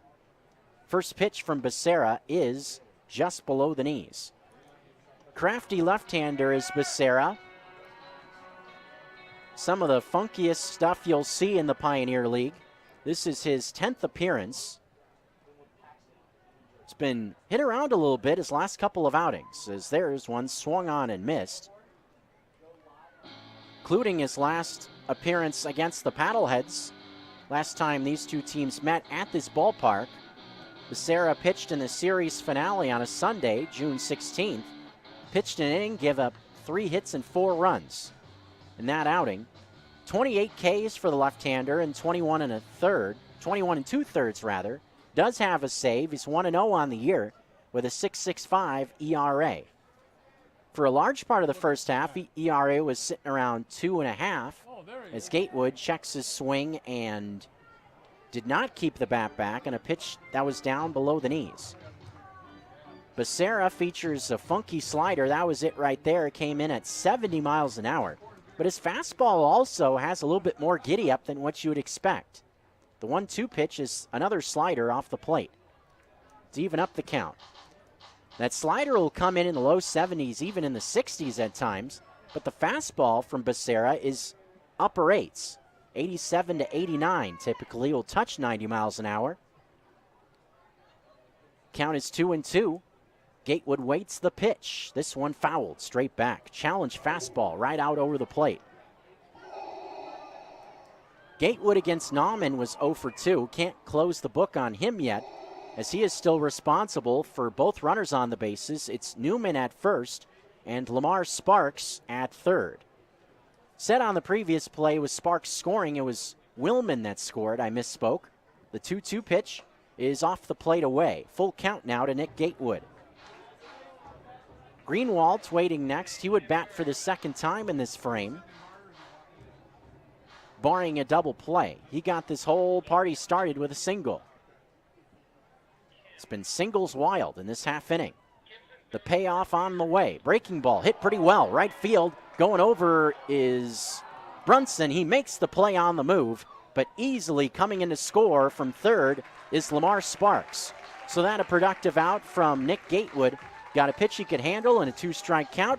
Flips it down the line. Brunson chases it down, but that is a sacrifice fly. That will bring Keaton Greenwald into the box for the second time in the frame. Missoula bats all the way around. They've put 6 runs on the board in the frame and now have a 6-7-1 advantage. Becerra throws the first pitch to Greenwald, is a breaking ball off the plate away. 1-0. Changeup missed the plate. Surprising, Missoula's almost in double-digit hits now in this frame. 1-0 delivery on the way. Fastball that pops the mid on the outside part of the plate. Evens up the count. Makes the count 2 balls and a strike, rather. Still 1 runner on the bases. It's Newman at first. 2 balls and a strike the count. Pitch to Greenwald. Fastball, or no, a breaking ball misses the plate. 3-1. Thompson would hit next if Greenwald is able to get on base. Is in a good hitter's count now. Some shadows are coming on the field as well from left to right. Michael Deeb trying to deal with them at first. The pitch on the way is a fastball on the inside portion. Looked to be a bit in, but was called a strike.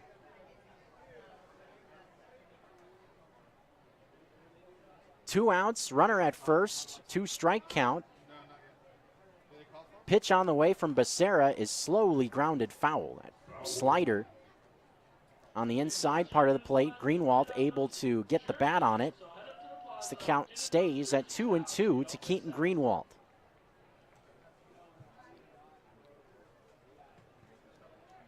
Six hits in a row in this half inning. Wild. The 2-2 pitch from Becerra is off the plate. Full count to Keaton Greenwald.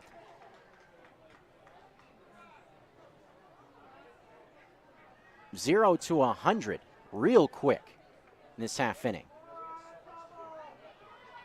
Full count. There goes Newman as Greenwald fouls it off. Fastball just about belt high, maybe a bit below the belt. Out on a tee and a 3-2 count. Surely not where Becerra wanted that one to go. Especially in a 2-strike count, hitter already aggressive at the plate. That's the type of pitch that Greenwald could have jumped on.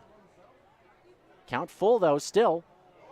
Newman takes off again. The 3-2 up and in for ball 4.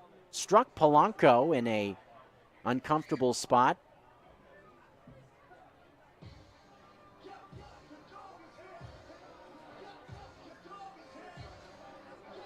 Thought that was ball 4 to Greenwald. But Greenwald's not going to first. And now Newman's going back to first as well. So I am confused of what the call is. Either way, apparently, did Greenwald make contact with the bat? That's the only thing I can think of. Either way, here comes another 3-2. Here it is. This one a little flare into shallow center. Coming in for it is Malik, and this one's going to drop in shallow center field. Newman got a good jump, and now Greenwald will take second base with nobody covering the bag. McCabe, the second baseman, went out there to try to corral that little flare into center. Fell in. Once he couldn't track it down, there was nobody there to cover second base. So smartly, Greenwald slides in safely. That's a double. Greenwald with a double and a single in the same inning. That puts 2 runners on at second and third with 2 outs for Cam Thompson. Looking to keep this inning rolling. This is unreal. Paddlehead started the frame with 2 hits. They will end the 5th with at least 10. Amazing. As Cam Thompson calls time in the box. And that ball was not hit hard at all off the bat of Greenwald. Just a little blooper in the center field, but it got down. Then he was able to stretch it into a double. Just looked like a line shot in the scorebook tomorrow. Pitch to Thompson, a high fastball, cut on and missed. Thompson got a hold of one in his last at bat. Hit one well into left center field, but was tracked down by Jake Malik for an out. Count 0-1. Missoula now leading 7-1 in the ball game. The 0-1 pitch. Breaking ball wraps around the plate and misses. Evens the count. One thing, a little bit tough for Timmons now. It's been sitting in the dugout for quite a while, with the Paddleheads rallying in this frame. A ball and a strike. The pitch on the way. This one hit down the left field line. This one hooking towards the corner, and it is a foul ball.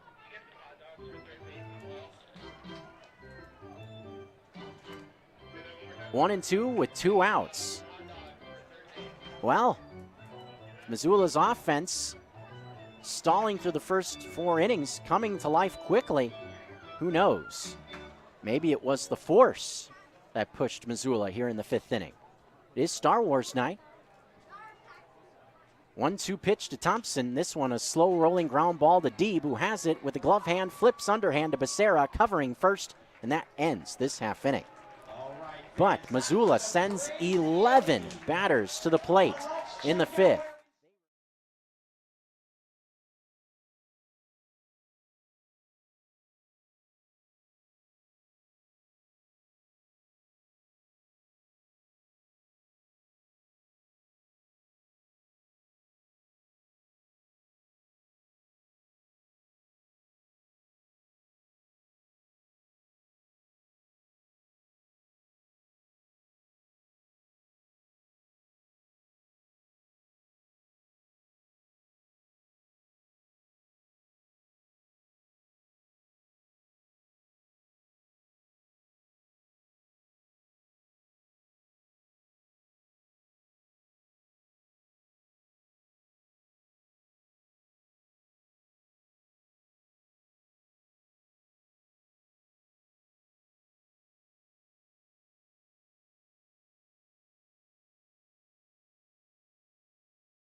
You're listening to Paddlehead Baseball, ESPN Missoula. Back here for the 6th inning. This game has a much different feel to it now when it did entering the bottom half of the last frame. You missed the bottom of the 5th, you missed a whole bunch. Missoula putting 6 runs on the board. They now lead by 6. As Brayton Daniels steps in and takes a strike. At the knees as Timmons goes out there. It's a very tight game through the first 4.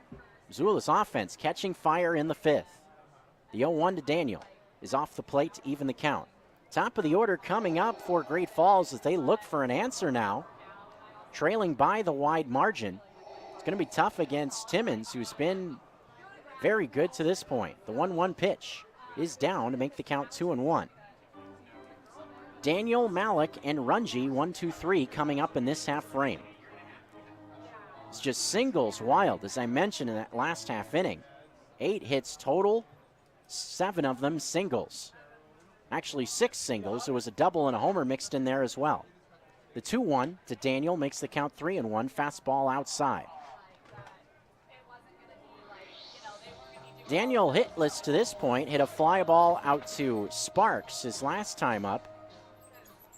3-1 pitch on the way. This one outside for ball 4. No, wait, it was called a strike. Wow, that one looked to be well off the plate. There's a gift for Timmons.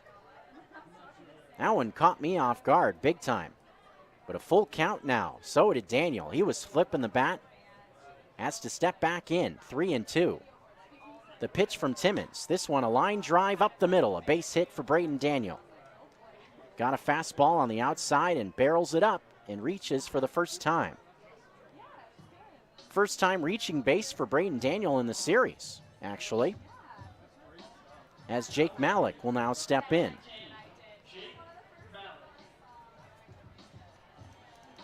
Malik 0 for 2. Grounded out to Willman at second base his last time. That's actually the first time the Voyagers have had a leadoff man on in an inning. Coming here in the 6th. Pitch on the way to Malik. Low, throw down to first by CC, not in time, trying to keep Daniel close. Snap throw from CC. 1 ball, no strike count. Good way for CC to get going in his first game as a paddlehead in the last inning. He had a 2-run homer, part of that rally. It's always a good way to kind of announce yourself to a new fan base. CC actually arrived here to Missoula today. Flew in from the Denver area. 1-0 pitch is down, makes the count 2 balls and no strikes. So flew in this afternoon. A couple hours later, he's in the squat doing the catching and hitting dingers in the Garden City. Life of a baseball player right there. Pitch on the way is fouled off to the left. 2 ball, 1 strike count to Jake Malik. 4 strikeouts for Timmons, now just 3 hits allowed here in the 6th inning. Always tough for a pitcher to get up after such a long lull, especially in the middle of a start as Timmons is here in the 6th inning. The 2-1 is just off the plate. Or no, a late called strike. Got me with that late call again. Count now even at 2 balls and 2 strikes to Malik, with Runji to follow. Daniel eking away from first a bit in a 2-strike count. Bluffs to second, doesn't go. This one fouls off. Fouled off, breaking ball on the outside.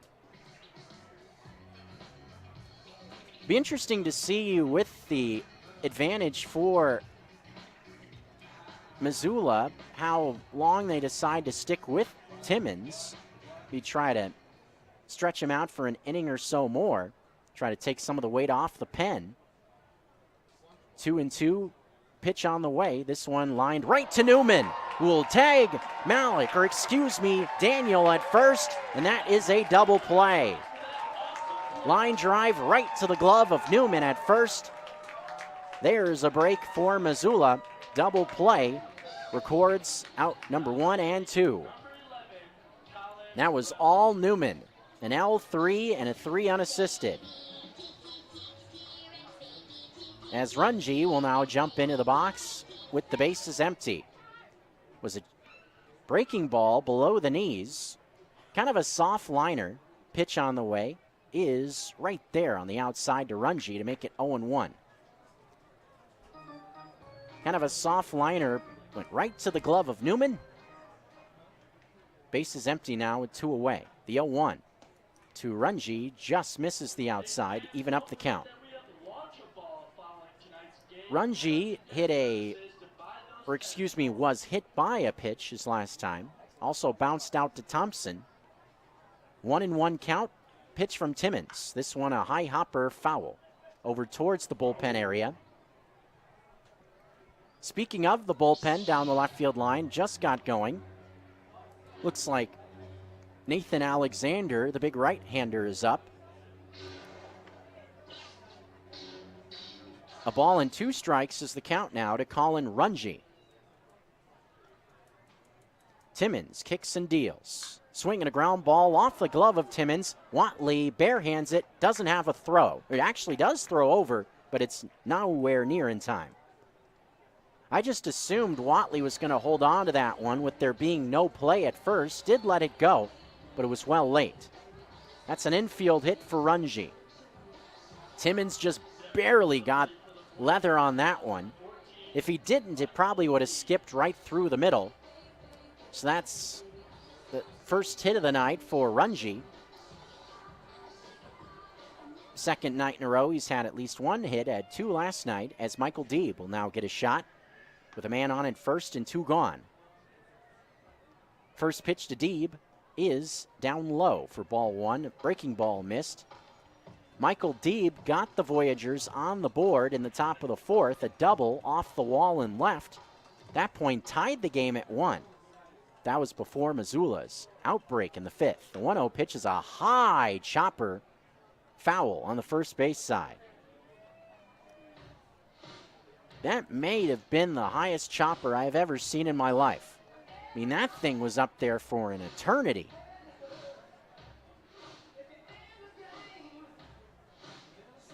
All that for just a foul ball.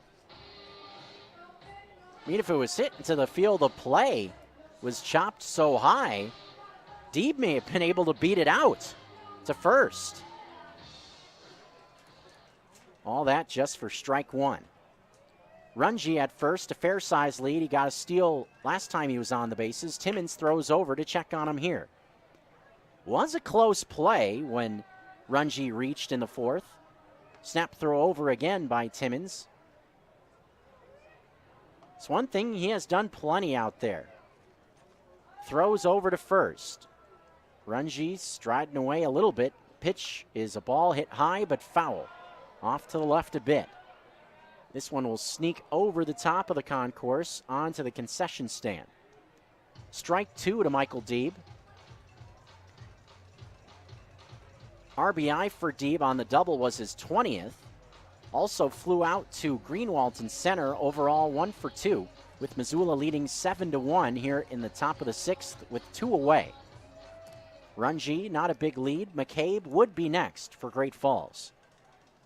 The 1-2, way off the plate away. CC slides to the left to keep it from going to the backstop. Count now evened up at 2 balls and 2 strikes. Alexander in no real big hurry in the bullpen down the left field line, so I would imagine at this point he's thinking about the 7th inning, unless Timmons runs into some trouble. The 2-2, this one hit high down the left field line. Going to be a long run for Thompson, and this one's into the seats. Gets out of play on the left-hand side. Count stays at 2 balls and 2 strikes. That one didn't make it into the grassy knoll. I'm just waiting for one to go out there. There's a lot of activity out there tonight of all ages, little ones, families.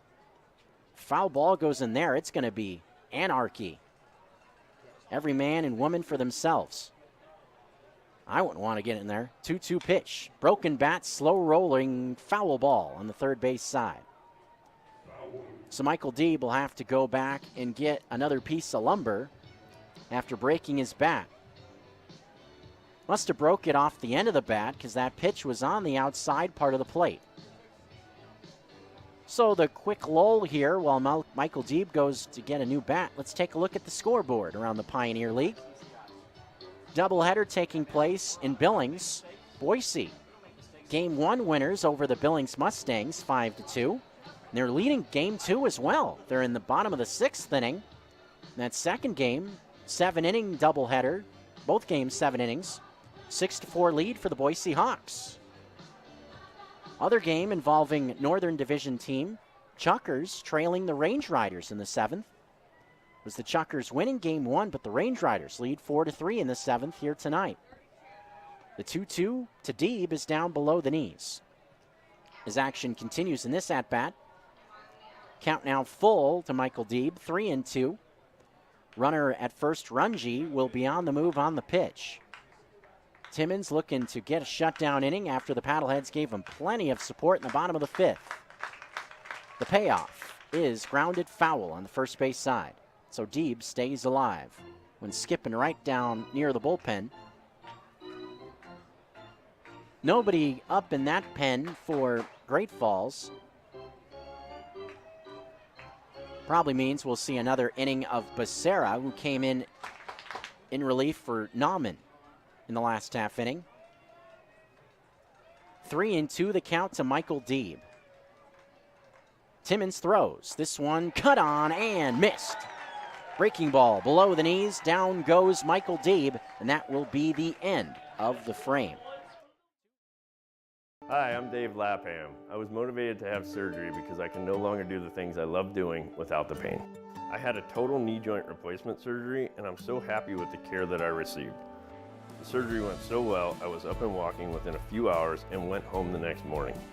I would recommend Missoula Bone & Joint to anybody who wants to keep being active without the constant pain. I loved having surgery at an outpatient setting so I could recover at home, and I can't wait to get back to my outdoor activities.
For 3. So that will bring Kevin Watley into the box.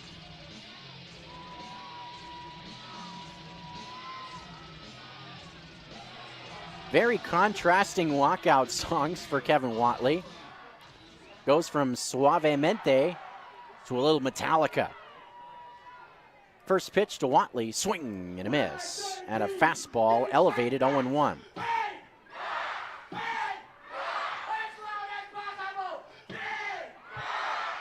Well, I think we know what Sammy B wants. The 0-1 is off the plate.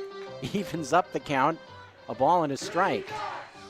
Especially since he didn't get any peanuts on his birthday last night. No peanuts for the peanut inning, no runs. 1-1 pitch. This one hit hard but foul. Off to the right. 1-2 to Watley. Single, part of that crazy rally. Oh my. 1-2 pitch. Swing and a miss. Breaking ball off the plate for strike 3 in the second out. So a quiet start to the peanut inning here in the 6th inning. Pop up and a strikeout. Now be left up to Brandon Riley to get something rolling in the peanut inning. Don't want to sound too much like a broken record. Riley, a single in his last at-bat. The 6-run rally from the Paddleheads in the 5th inning, the key to the game right now. Missoula leads it 7-1. First pitch to Brandon Riley is a breaking ball for a strike. In that 5th inning, started with CeCe's at-bat. Home run, single, single, single, single, single, sac fly. And then a double. All that in a row. Just unreal. 1-1.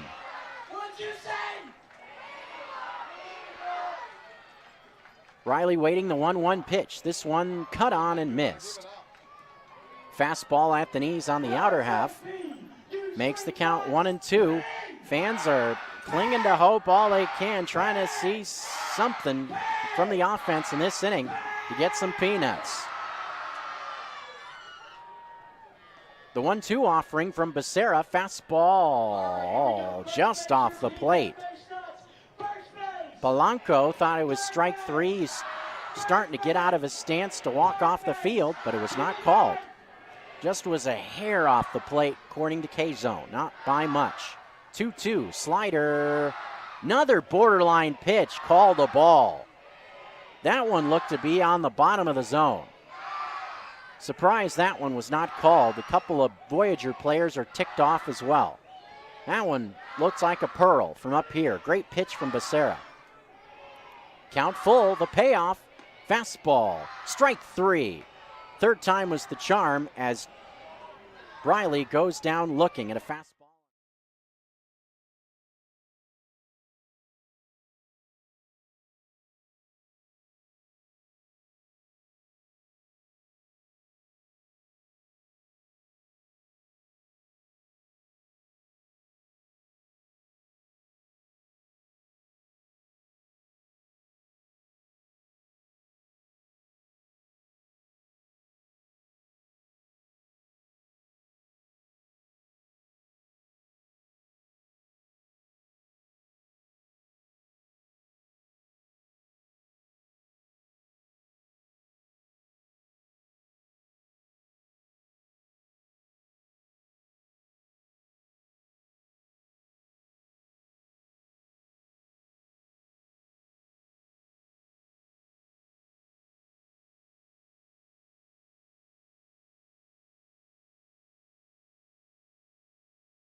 Field, Ogren Park.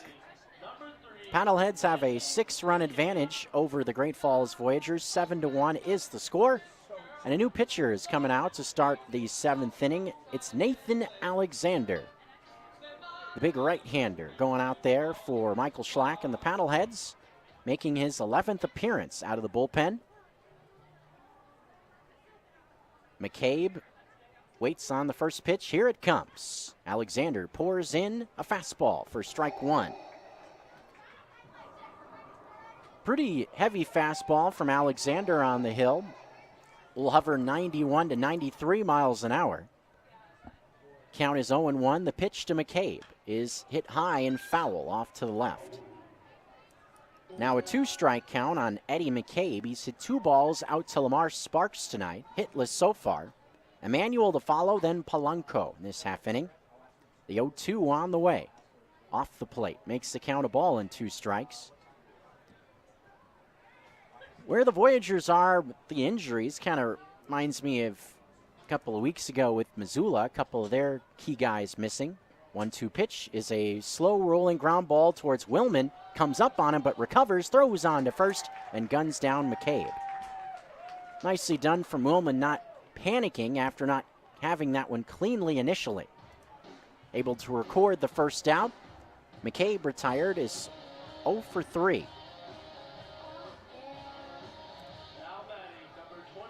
Alexander now in 14 innings pitched, 8 earned runs allowed, 20 strikeouts for the right-hander. He will face left-handed batting Nick Emanuel now. Very good start for Mark Timmons. He was outstanding. Can close the book on him. First pitch to Emanuel is a line drive into right field on a base hit in front of Lamar Sparks. So Emanuel on for the first time tonight, his second hit of the series. Base hit to right with 1 out, sets it up for Lucas Polanco. At the plate for the Voyagers, number 8, Lucas Polanco. Final line for Timmons, 6 innings, 4 hits, 1 run, it was earned. Struck out 5. First pitch is just below the knees to Polanco to make the count 1 ball and no strikes. Another impressive note about that outing from Timmons. Didn't walk anybody in those 6 innings of work. 0 free passes via the walk. 1-0 pitch is a high chopper left side that will bounce foul. A ball and a strike is the count to Lucas Polanco. Did issue 1 free pass on a hit batsman, did Timmons, but no walks. And walks have been an issue for few Paddlehead starters at times. Croson in that category, as well as Domingo Pena. But Timmons, right from the start, just attacked the Voyagers, was in around the zone, didn't make many mistakes, really seeming to settle in last couple of starts. What a rookie pair Timmons and Nick Merkel may be butting into. Already have seen Merkel look fabulous in his first 3 starts, all of them wins. The 1-1 pitch, swing and a miss by Polanco, makes the count a ball and 2 strikes. Was out in front of that changeup on the outside part of the plate at 83 miles an hour. Touched on the fastball from Alexander coming in low to mid-9s. Polanco hitless, and this is first pro game. In a 2-strike count with 1 out, runner at first, the pitch. Check swing. CeCe thought about throwing back to first, but put the gun back in the holster. Tavis Brunson would hit next, barring a double play. 2-2 is the count. The pitch is on the way. Fastball that misses the plate. Full count. With 1 out, you might see Emanuel take off at first, try to stay out of the double play. Have to wait and see. Full count, not a big lead for Emanuel. Doesn't go. The 3-2 pitch is cut on and missed. Fastball on the inside part of the plate. Second out recorded in this half inning. First strikeout for Alexander in this half inning, as now stepping into the box with a little help from Barney is Tavis Brunson.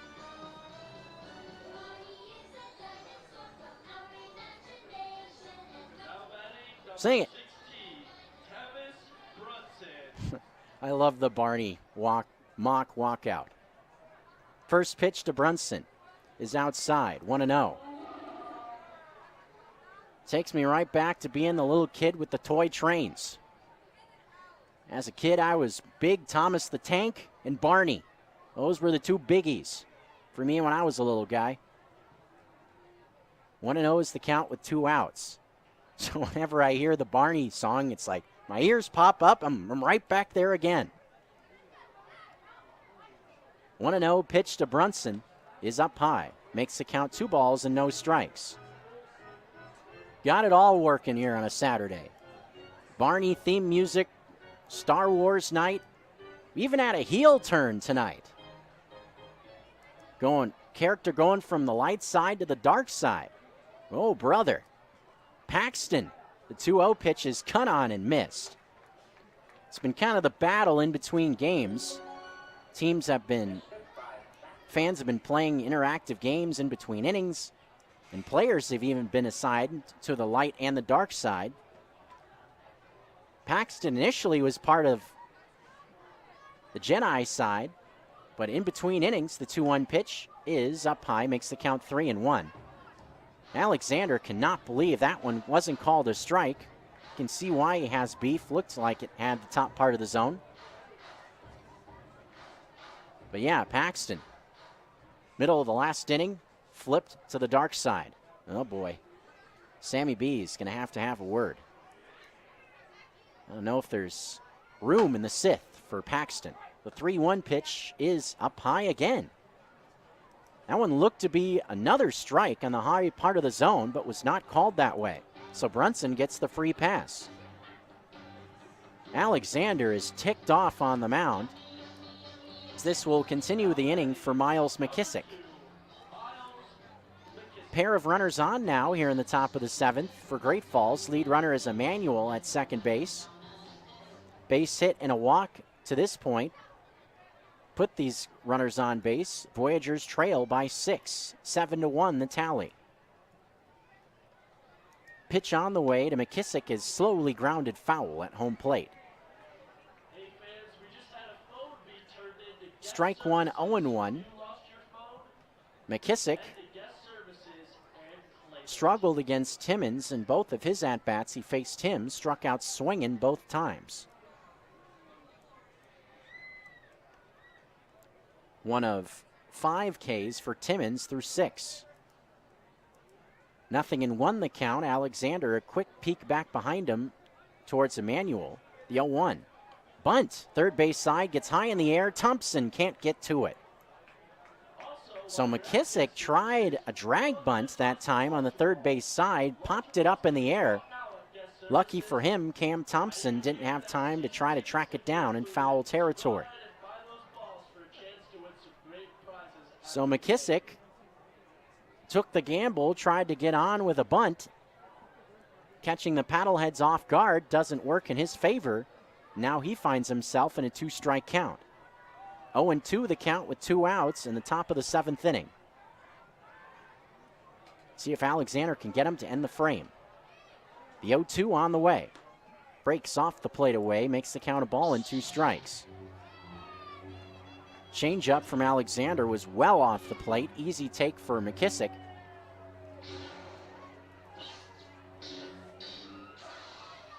One and 2 is the count now to Miles McKissick.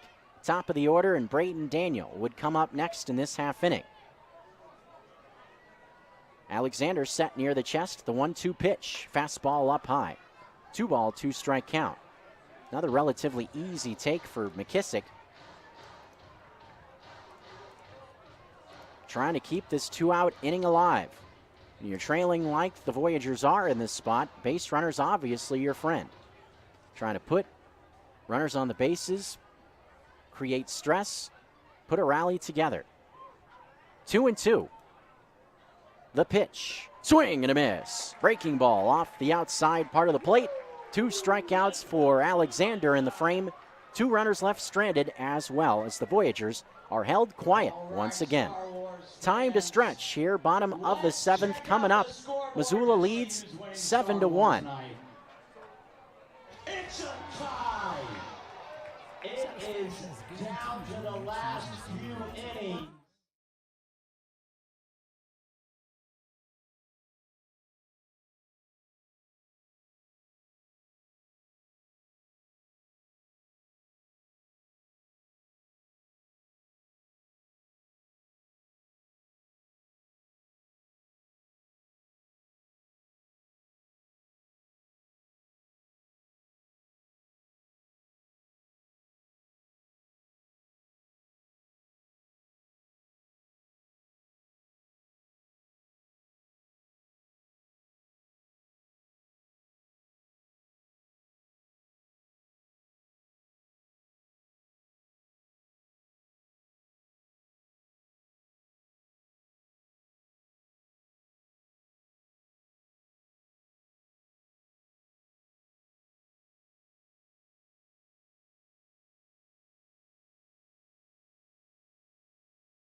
Return to Paddlehead Play-by-Play on ESPN Radio. Cameron Willman swings at the first pitch he sees and skies one into center field. Drifting back is Malik, and he makes the play. Got a hold of that one, did Willman, but just got under it enough for it to be a fly ball handled by Malik in center field for out number 1. So Willman retired on the first pitch he sees here in the bottom of the 7th as we return here on 102.9 ESPN and GoPaddleheads.com. Next in the box is Lamar Sparks. Sparks, 2 hits tonight. Becerra still out there for Great Falls. He pours one in off the outside. Breaking ball missed the outside part of the plate to Sparks. Was part of that rally in the 6th. Sparks check swing, fastball off the player. No, a late called strike. Late call keeps getting me. 1-1. The pitch is outside. 2-1 the count. Doesn't help when you have the K zone right in front of you. Also, the graphic from TrackMan. The 2-1 pitch to Sparks is a ball skied into center field. Drifting back is Malik, still going back, strides up in front of the warning track and makes the catch. That ball, 107 miles an hour coming off the bat, but didn't have enough on it. Fastball right out over the plate. Traveled 375 feet. Took on one of the deepest parts of the yard, just came up short. So 2 relatively hard hit fly balls at the outfield. That brings Jason Newman into the box. Newman, another multi-hit game. First pitch to him. Check swing, fastball off the plate. Newman, an infield hit that brought home a run in the 1st, RBI single in the 5th. On the left side of the infield, 1-0 pitch is in tight. Again, if you missed the 5th, Paddleheads scored 6 runs in the frame and tallied 8 hits total. The 2-0 on the way is low and outside, makes the count 3 balls and no strikes. 2 outs, base is empty. No Newman in a 3-0 count. Becerra kind of pitching around him in this spot. The 3-0 is down below the knees, and that's a 4-pitch walk. Perfect example of an unintentional, intentional walk in that one. Where none of those pitches were really that close to the zone, just kind of nibbling in that spot. 2 outs and the base is empty, didn't want to challenge Newman, and he will take his free pass. That will keep the inning alive for Nick Gatewood. Now batting number 4, Nick Gatewood. First pitch to Gatewood on the way. This one a little bloop into center field. Brunson got a good jump on it, comes in and reaches up and makes the catch. In right field for out number 3.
First pitch from Alexander is still out in the game. He pours in a strike right down the pipe. 0-1. Braden Daniel, Jake Malik, and then Colin Runge. 1, 2, 3. The 0-1 from Alexander is down below the knees. Breaking ball missed. A ball and a strike is the count. Braden Daniel picked up his first hit. This last at bat, the 6th inning. 1-1 pitch to Daniel here is down below the knees. 2 balls and 1 strike the count. Braden Daniel's alma mater mentioned in action today. College World Series, National Championship Series, taking place out in Omaha. Ole Miss. Victors, though, over Daniel's Sooners. 10-3 score in game 1. So the Rebels get an early advantage in that championship series. 3-1 pitch to Daniel is a fastball high from Alexander. So Alexander loses Daniel a leadoff walk here in the 8th. Jake Malik will now be in the box. Alexander walked 1 in his last inning as well. Walks the leadoff man Daniel, as Jake Malik will now jump in. Solid night last night for Malik. 2 hits, hitless so far. Tonight, 0 for 3. First pitch, check swing, fastball that broke off the plate. 1-0.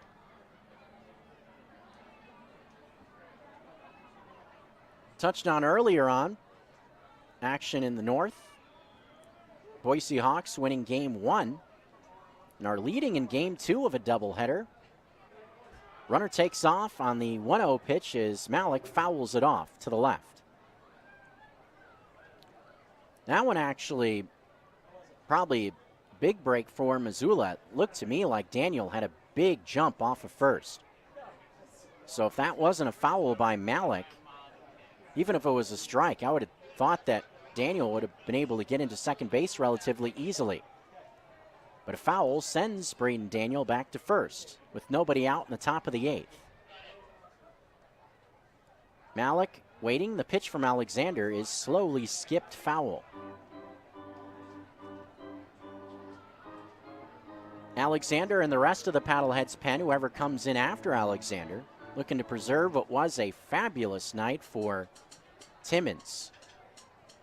The rally in the 5th to this point has been enough for Missoula. They lead by 6, 7-1. The 1-2 on the way is past the catcher CC. This allows Daniel to move up to second base.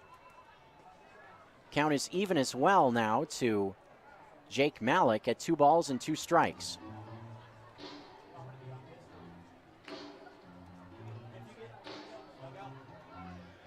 Colin Runge to follow. Changes the at-bat quite a bit now with the double play out of the equation.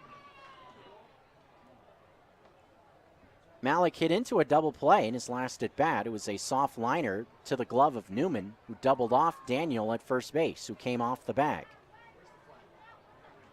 2-ball, 2-strike count to Malik. Alexander throws. This one fouled off again to the left. Mentioned Boise winner in game 1 of the doubleheader 5-2. They're in the last of the 7th. Doubleheaders, remember, in the Pioneer are 7-inning affairs, so that's the last inning at Dealer Park. They're in the 8th inning over at Melaleuca Field. Range Riders still out in front of the Chuckers, 4-3. 2-2 pitch. This one skipped foul at home plate off the front foot of Malik. His right foot. Left-handed batting Jake Malik, so the count stays at 2 balls and 2 strikes. Mentioned it, Voyagers right there as well, just a half game behind the Chuckers coming in, but Idaho Falls 1 full game back of Missoula, so if the Range Riders can hang on,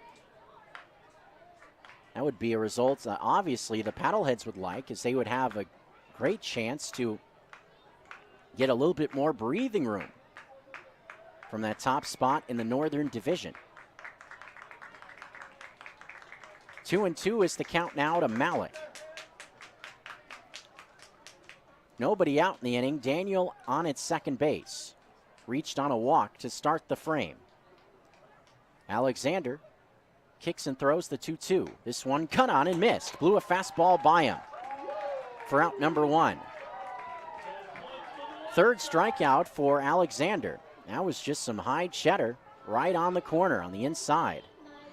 92 on the gun. That will bring Colin Runge into the box. Some more action looks like it's about to start in the Missoula pen down the left field line. Believe that's Smith that just got up, as the first pitch to Runge is a called strike on the outside. And no, it isn't. It's actually Cody Thompson. So Thompson, for the second night in a row, gets up. Saw him pitch last night as well. Struck out the side, and the one inning he threw was the 8th last night in the win. The 0-1 breaks down and off the plate. Evens the count at a ball and a strike.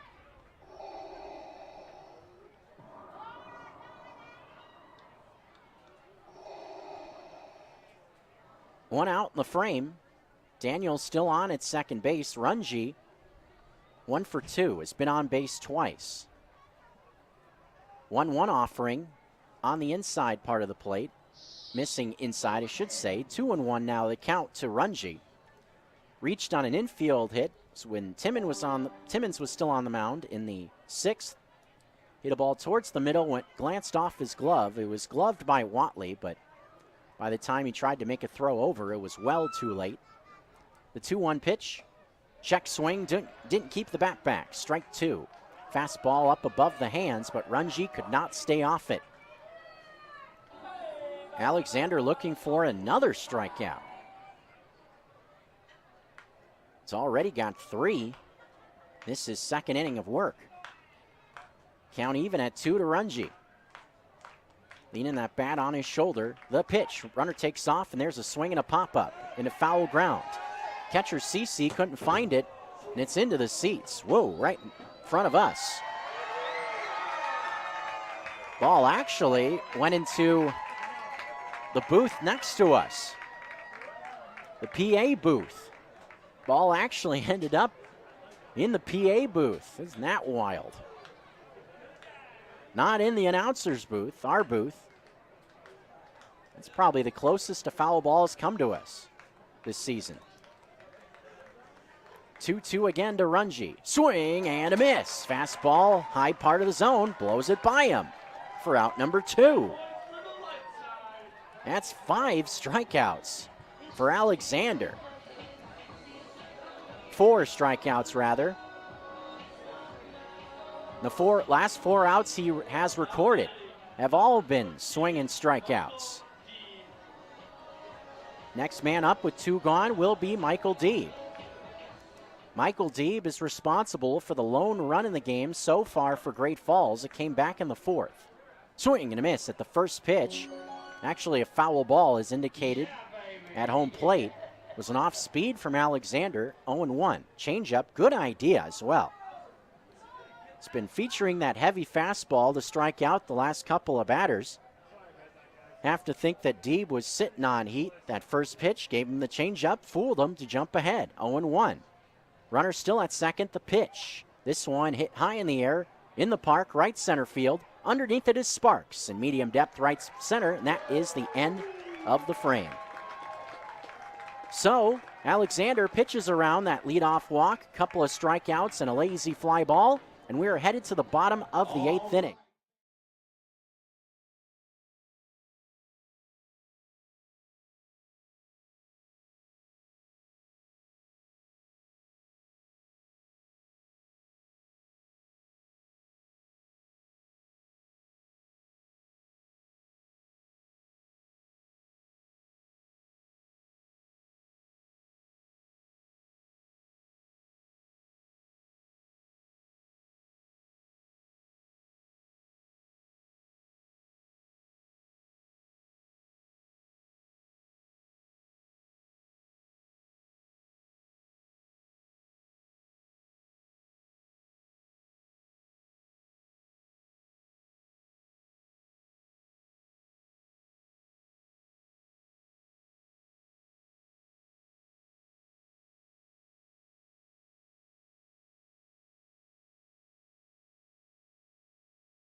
baseball on ESPN Missoula 102.9. Keaton Greenwald will start off what is the bottom of the 8th. Greenwald, 2-hit night for him to this point. Becerra still on the mound as Greenwald swings and fouls one off to the right. Not surprising to see Becerra still out there this half inning. I'm sure with Great Falls trailing by the margin they are, Tommy Thompson doesn't want to put more bullpen arms out there, use them up in front of the series finale coming up to tomorrow. Greenwald, single and a double to this point. 1-1 is down low. 2-1 now the count to Greenwald. Both hits for Greenwald came in the same inning. It's been the difference to this point. The 5th, the 2-1, is outside. Makes the count 3 balls and a strike. Double and a single, both in that frame. Missoula sent 11 batters up in that inning, as the 3-1 also misses to Greenwald. So the leadoff man is on in the bottom of the 8th for the Paddleheads.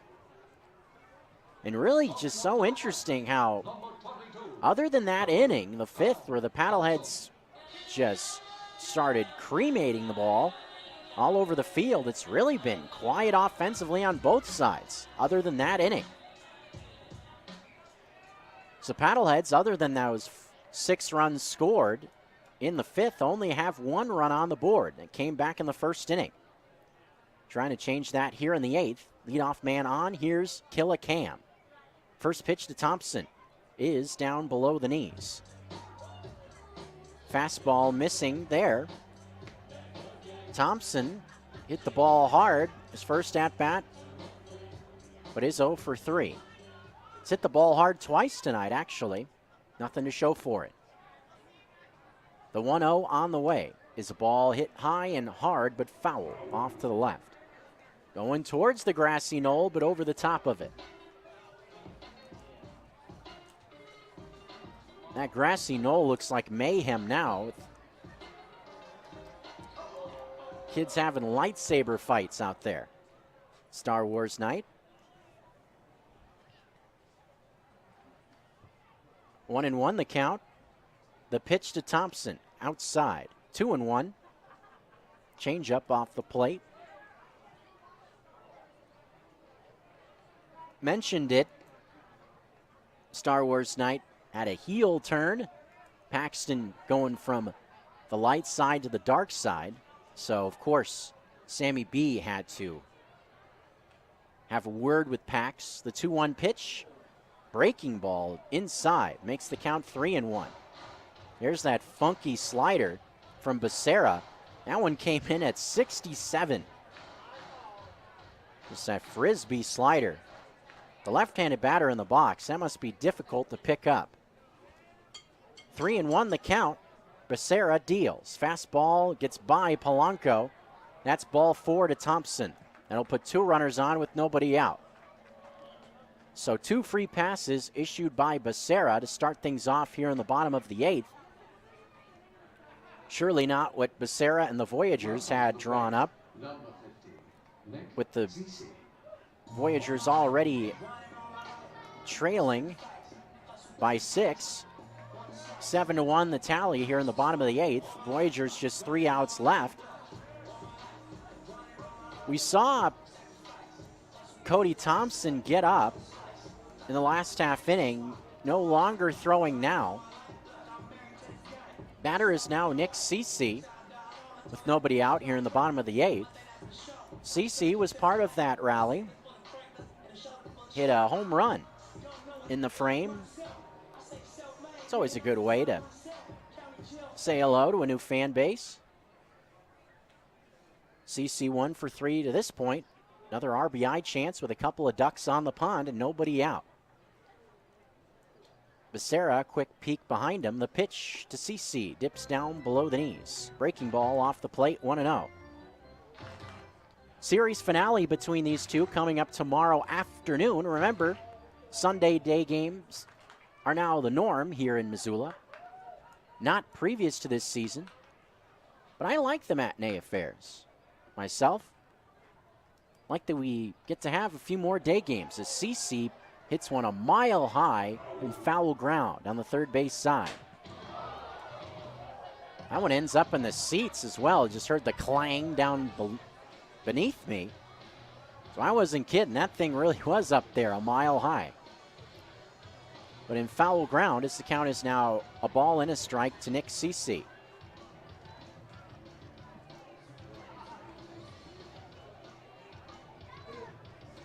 So before Brenton Davis was traded, him and Henderson Perez kind of split the time. Will be interesting to see how CC fits into that catching rotation as he works his way in with the Paddleheads. As there's a ground ball left side past Runji and into left field. They're going to wave in Greenwald, and he will score easily. As Daniel fumbled the ball away in left field, may have not had a chance to get Greenwald anyway. That's an RBI single for Nick CC. As it adds on to the lead for Missoula as well, as the score is now 8-1.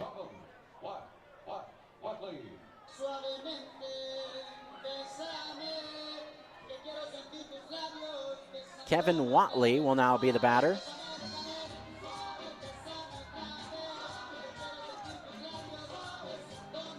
Paddleheads putting some hits together again. 3 base runners in a row to start the frame. Paddleheads may be looking for the knockout blow right here in the bottom of the 8th. First time on the board since that big rally in the 5th. First time either team has scored since back in the 5th inning. I've just been informed that we have raised over $7,700 for Watson's Children's Shelter. That's some good news. They just passed along here at the ballpark. That's touched on how the jerseys, the Star Wars themed jerseys that the team wore for tonight's game, auctioned off. And so far, I think they're still getting the funds together, total, benefiting the Watson's Children's Shelter. That's who the beneficiary is for the sale of the jerseys. But announced that total so far close to $7,800, $7,800 for the Watson's Children's Center. So that's a cool deal.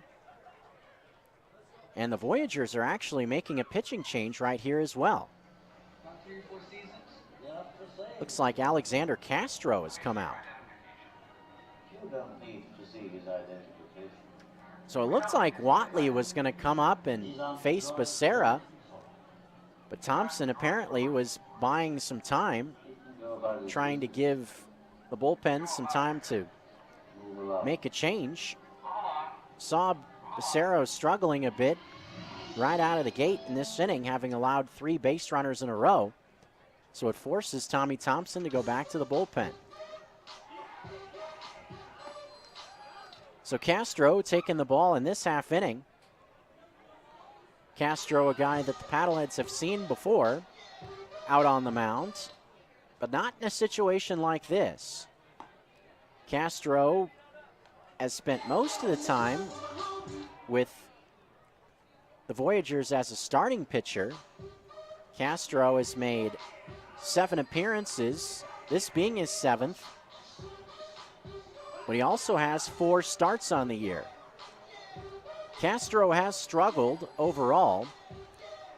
17 2/3 innings pitched for the right-hander. And Castro has given up 28 hits, 26 runs, 21 of them earned, along with 11 walks and 13 strikeouts.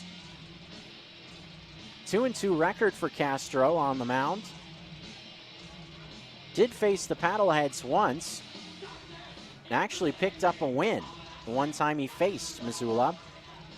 Pitched 7 innings, gave up 6 hits and 4 runs in the 11-6 win for the Great Falls Voyagers back on June the 2nd. You will face Kevin Watley once Castro is ready to go.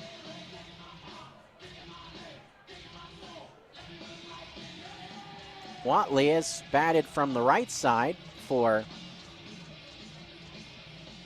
the bulk so far tonight. Actually, in all of his at-bats coming in, facing Nauman and Becerra so far. Has one hit, singled as part of the rally in the fifth. It's 1 for 3. Batting here from the left side for the first time in the game with a couple of runners on base here in the bottom of the 8th. Already 1 run home for Missoula, and it is a 8-1 advantage here in the bottom of the 8th inning. So Castro will get rolling.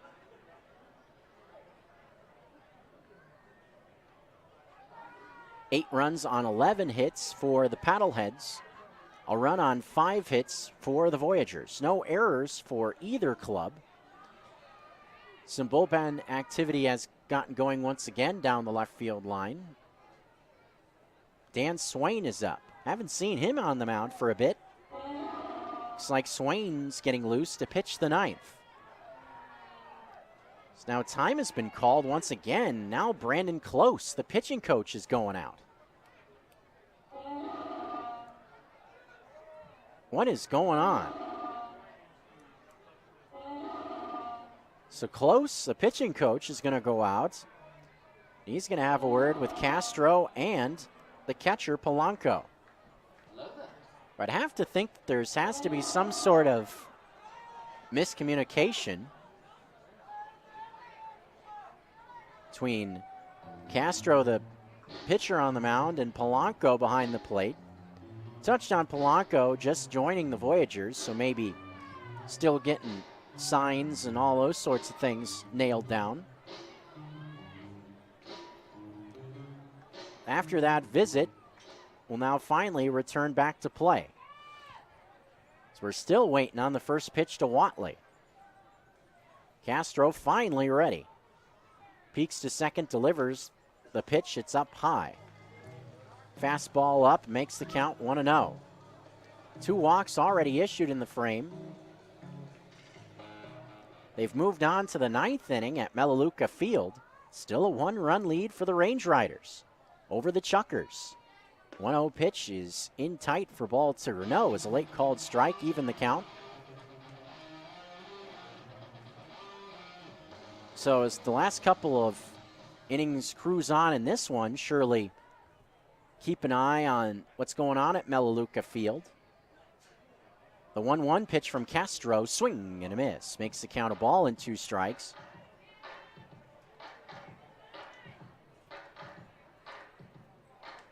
Missoula playing outstanding baseball this week. Looking for a 5-0 start. 1-2 pitch to Watley is high. Evens the count at 2 balls and 2 strikes. And a couple of subpar appearances at Flathead Field last weekend, losing game 1 and game 2 of that series on the road. Offense scuffling. Were able to figure it out last Sunday. Escape without being swept. The 2-2 pitch is strike 3 called on the outside corner. And Kevin Watley, I believe, got tossed as well, arguing balls and strikes. And yes, he did. Watley is not happy at all, coming off the field, getting rung up, and he's got a point. That one did look to be off the plate away, and the K-zone shows it being off the outside part of the plate. So Watley ticked off for good reason, gets ejected. It will be an early bar for him. I disagree strongly. That is the first out recorded in the inning. Second time for Watley going down on strikes. As next into the box will be Brandon Riley. Zone has been pretty consistent for the most part tonight. But that fastball looked to be well off the plate from Castro. So you could see why Watley would be ticked off, getting rung up. That's ejection number 2 for the Paddleheads tonight. Jeff Lyle's got some company now. Here's Brandon Riley. First pitch is up high. 1 ball and no strikes the count. I have to watch the video of that play featuring Brayton Daniel back in the second, where the ball skipped in to left field and it was called an out. I'd like to see what the video looks like to see how clear it was. So, I mean, from up here in the booth, it was clear as day. The ball hit the turf before Daniel was able to corral it. Give credit to Daniel. He sold it very well. The Oscar goes to Brayton Daniel for that play in left. 1-0, the pitch from Castro. Line drive into left field. The base hit for Brandon Riley. They are going to make the throw home. Cut off by Runge, coming in to score on the play is Thompson from second base. That's another RBI base hit for Brandon Riley. Second RBI single for Riley tonight. He's now 2 for 5. 2 runs in for the Paddleheads in the inning. Score is now 9-1 Missoula. They just keep on rolling into the night here on a Saturday. Cameron Willman will now be the batter. Still 2 ducks on the pond with 1 out. First pitch to Willman. Off the plate away. Makes the count 1 ball and no strikes. So we saw Thompson get up earlier. Now Dan Swain throwing in the pen. Still most likely thinking about the 9th inning. The 1-0 on the way. This one a ground ball right side, gloved by Deeb. He flips to McKissick at second for 1. That's the only play they'll have. So they get the force at first base. Brandon Riley is out on the 4-6 fielder's choice. So there are now 2 runners on the bases with 2 outs. Runners on at the corners, first and third. Runner is Willman at first and Cece at third. Lamar Sparks into the box. He's got 2 hits, 2 for 4. It's been all Missoula since that rally in the 5th. It was tight through the first 4 innings. Both pitchers throwing extremely well.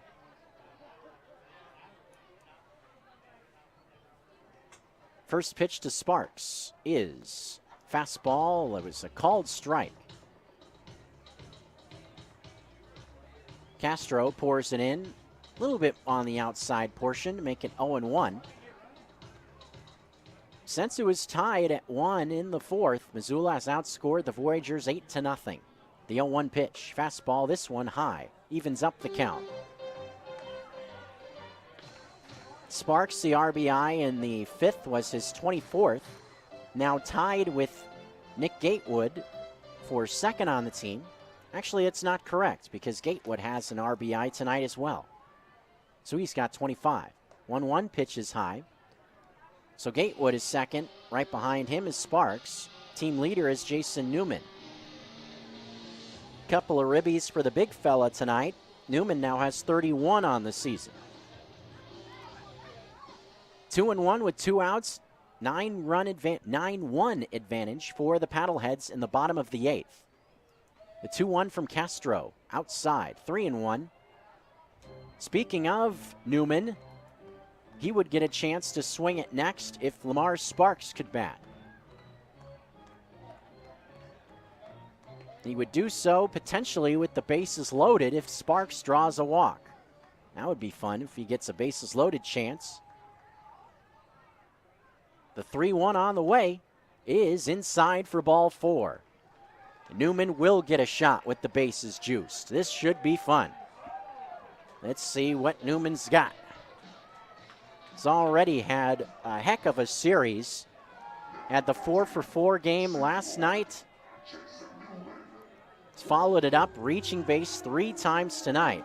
2 RBI base hits and a walk. 2 for 3 overall.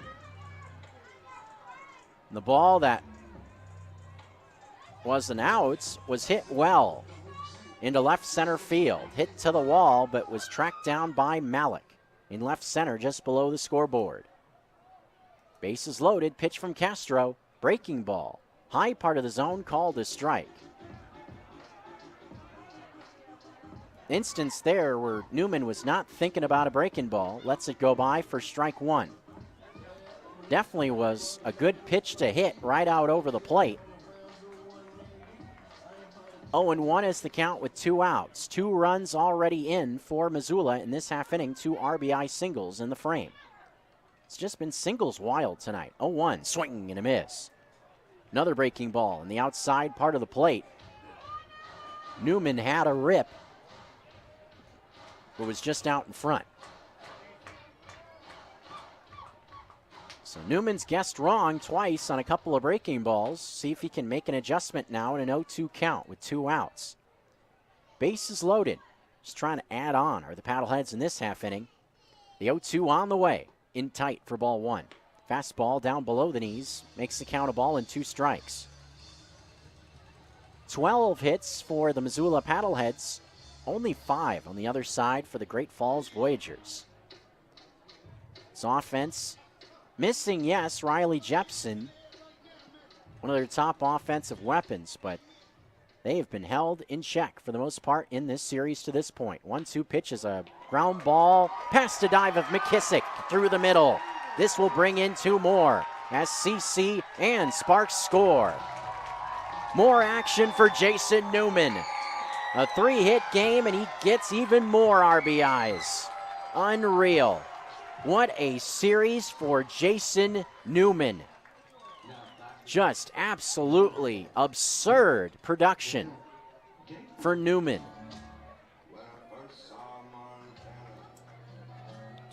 Four RBIs tonight. And he has 9 RBIs in 2 games. 9 RBIs, I'll say it again. And 7 hits. That's just ridiculous. First pitch to Gatewood in the box is off the plate. If he keeps hitting like this, touched on it last night, visited with his parents. Also, Jason Newman's fiance is here this weekend. Got engaged in the offseason, did Newman. 1-0 pitch is a line drive right center field. Coming in on it, though, is Malik, and he's going to make the play for out number 3. Gatewood squares it up, gets nothing for it. That is the end of the frame. A 4-run rally here in the 9th inning for the Paddleheads sees them extend the lead even further, have a series. Jason Newman. As we roll into the 9th inning, Paddleheads cruising.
Again, the top of the 9th inning with the Paddleheads leading by 10. Score is 11-1.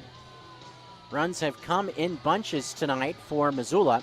6 in the 5th and 4 in the last half inning. Will be Dan Swain coming in. for the top of the 9th inning, looking to put the Voyagers to bed for the second night in a row. It'll set up a chance for the Paddleheads to go for their second consecutive sweep in a row to finish this week 6-0.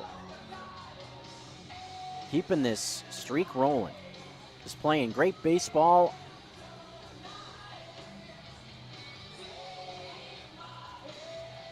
Seems like the team is having a lot of fun doing it as well. So just great vibes all around. Obviously, it's easy to have fun when you're winning, but this Paddlehead group is definitely tightly knit. Also, had it talked about numerous times just visiting with some of the players, how it's kind of a unique experience, minor league baseball, to be part of a team like the Paddleheads that is such a family environment. These players love playing in Missoula. They love the Missoula community, the fans, the support at the ballpark, and just the players around the clubhouse. And I'm sure a lot of folks around the Garden City probably know, been around Missoula, just seeing these players out and about. But Paddlehead players, definitely a great bunch of guys, and if you run into them at a restaurant or bar or whatever, go and say hello. Great bunch of dudes. Do have a defensive substitution to let you know about. Anders Green is into the game. He's on at third base now, as Dan Swain takes the ball for the 9th inning facing Eddie McCabe, and he pokes one down the right field line. This one hooks foul. And it looks like we have a final score from Melaleuca Field. Looks like the Glacier Range Riders have taken down the Idaho Falls Chuckers. 4-3 looks to be the final score from Southern Idaho. So Missoula gets some help big time. Looks like they'll get to gain a game on the Chuckers in that race in the north. The 0-1 pitch to McCabe. Breaking ball, strike on the outside part of the plate. That pitch for Swain, when it's there, such a key for him on the mound. Heavy fastball from the right side, sits in the mid-90s.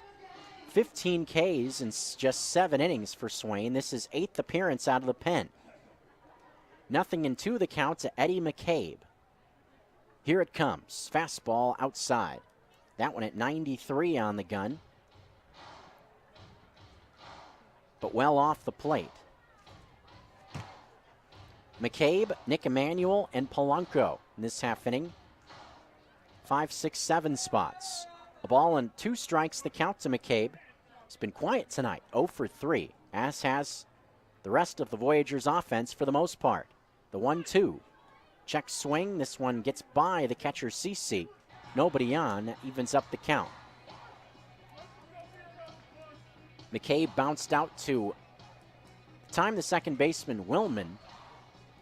We saw Anders Green come into the game. The reason for the defensive shuffling, remember Kevin Watley was ejected. So that was the change made after Watley got tossed in the last inning. The 2-2 pitch, swing and a miss. Off-speed pitch off the plate away. McCabe goes down swinging for out number 1 in the top of the 9th. So to give you the defense once again, with Watley getting ejected, arguing balls and strikes in the last half inning, Anders Green takes his spot. Cameron Willman moved from second base to shortstop, and Cam Thompson moved from third base to second. So Nick Emanuel now into the box. Give you the infield once again. Anders Green now at third, Willman at short, Thompson at second base, Newman still at first. 1 out, here is Nick Emanuel. First pitch, this one in tight. Brushes Emanuel off the plate, fastball in, maybe by design, makes the count 1-0. So here the term used in baseball, sometimes a back foot breaking ball, or sometimes a pitcher will throw a pitch right towards the batter's back foot, trying to back him off the plate. Not sure if that was the idea there. 1-0 offering from Swain. Fastball on the top part of the zone, but was not called a strike. 2-0. K-zone confirms it. Right in on the inside portion. Good pitch from Swain at 93. Doesn't get rewarded with a strike call. That was nasty on the inside. 2-0 with 1 out. Emmanuel, a single in his last at-bat, the 7th. 2-0 the count. Swain setting near the chest. The pitch on the way. This one in on the hands for ball 3. 3 balls and no strikes the count.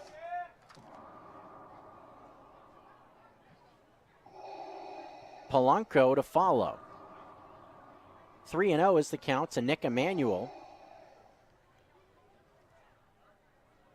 See if Swain can battle back in this at-bat. Swain sets up high and kicks and throws. This one, a fastball that just is high for ball 4. Could make an argument for that one being called a strike as well. Well, was not. So that will set it up for Polanco. Polanco still looking for his first hit. As a professional, 0 for 3 in his first 3 at-bats. Struck out against Alexander back in the 7th. Nice work from Nathan Alexander out of the pen. Couple of shutout innings for the right-hander, which included 4 strikeouts. 4 of the 6 outs he records. Swing and strikeouts. So Alexander maybe gaining some confidence in the pen. Would be big if they could get Alexander locked in that middle relief spot. First pitch on the way to Polanco is up high. 1 ball and no strikes. A lot of the late inning bullpen guys getting night off, so to speak, after Thompson, Newman, and LaRosa had to take the Paddleheads home last night in that tight game down the stretch. A 2-run win. Tonight, not tight at all. 11-1 the score. 1-0 pitch is down to Polanco. Makes the count 2-0. Another close pitch from Swain. He can't buy a strike right now. 2-0 is the count. Tavis Brunson scheduled to come up next in the box, barring a double play. Runners Emmanuel at first. Newman playing behind him, not guarding him. 2-0 pitch. Fastball. Misses again. 3-0.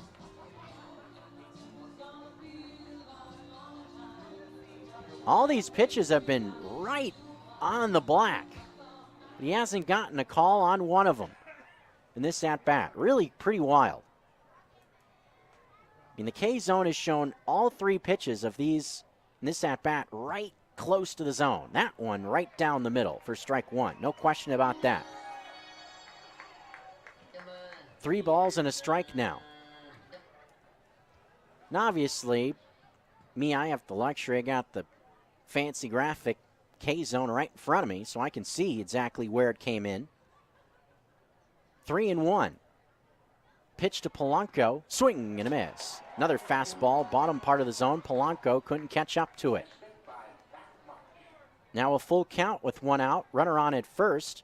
Not great speed on the bases or in the box. So if a ball gets hit on the ground to anybody on the infield, good chance that this game will come to an end in the top of the 9th. 3-2 with 1 out. See if Swain can battle back. The payoff. Swing and a miss. Fastball. Blows it by him for strike 3. 0 for 4 is Polanco, and the Voyagers are down to their last out. 2 Ks for Swain, and he'll look to strike out the side with Tavis Brunson coming into the box. With how this ball game has gone, a runaway to this point for Missoula, it would be fitting. The night ends with Swain striking out the side. 11 runs on 13 hits for Missoula. Just 1 run on 5 hits for the Voyagers. First pitch to Brunson is just low. Fastball at 95 on the gun, 1-0. So Missoula This result holds here. Touched on, looked like the game had just come to a close. The final box score hadn't been posted when we looked, but now it has. It is official. The Range Riders over the Chuckers. 1-0 pitch is fouled off to the left. So the win for Glacier evens up that series at a game apiece. Range Riders now overall record at 12-16. The Chuckers fall to 17-11. And that tight loss to the Range Riders. Also touched on the Mustangs losing a pair tonight as well in a doubleheader to the Hawks. 1-1 the count with 2 outs. The pitch. Swing and a miss. Fastball. Overwhelming these Great Falls hitters to this point. Swain 1 pitch away from putting this baby to bed on a Saturday night in the Garden City. Yes, you could say the force was strong with the Paddleheads on Star Wars night. Great lively crowd as well. Fabulous night for baseball. Beautiful weather. Just a great night all around at the yard. The 1-2. Fastball. Strike 3 on the inside corner. That will do it. Swain strikes out the side. Great way to end this Saturday night. And the Paddleheads are winners again. They're 5-0 this week. That's their 6th win in a row overall. And they gain ground on everybody in the Pioneer League. Top 3 teams at least. Paddleheads beating the Voyagers. Chuckers falling as well as the Mustangs. So great night for Missoula, extending their lead in the Pioneer League North standings. So the Paddleheads win it 11-1. The final tally. We'll come back to wrap it up after this.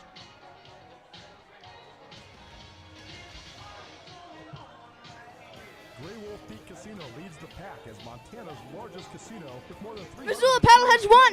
jackpots and bigger, better prizes. Want to get away from some fun? Grab your crew and head up to Grey Wolf Peak Casino. Fun Vegas-style gaming with over 300 slot machines. Enjoy Grey Wolf every Thursday for spring-loaded hot seats for your chance to win more than $4,000. Only at Grey Wolf Peak Casino, just 10 minutes north of Missoula at the top of Edward Hill. Once these guys get in the locker room and take on Star Wars. Hi, this is Justin Sinclair from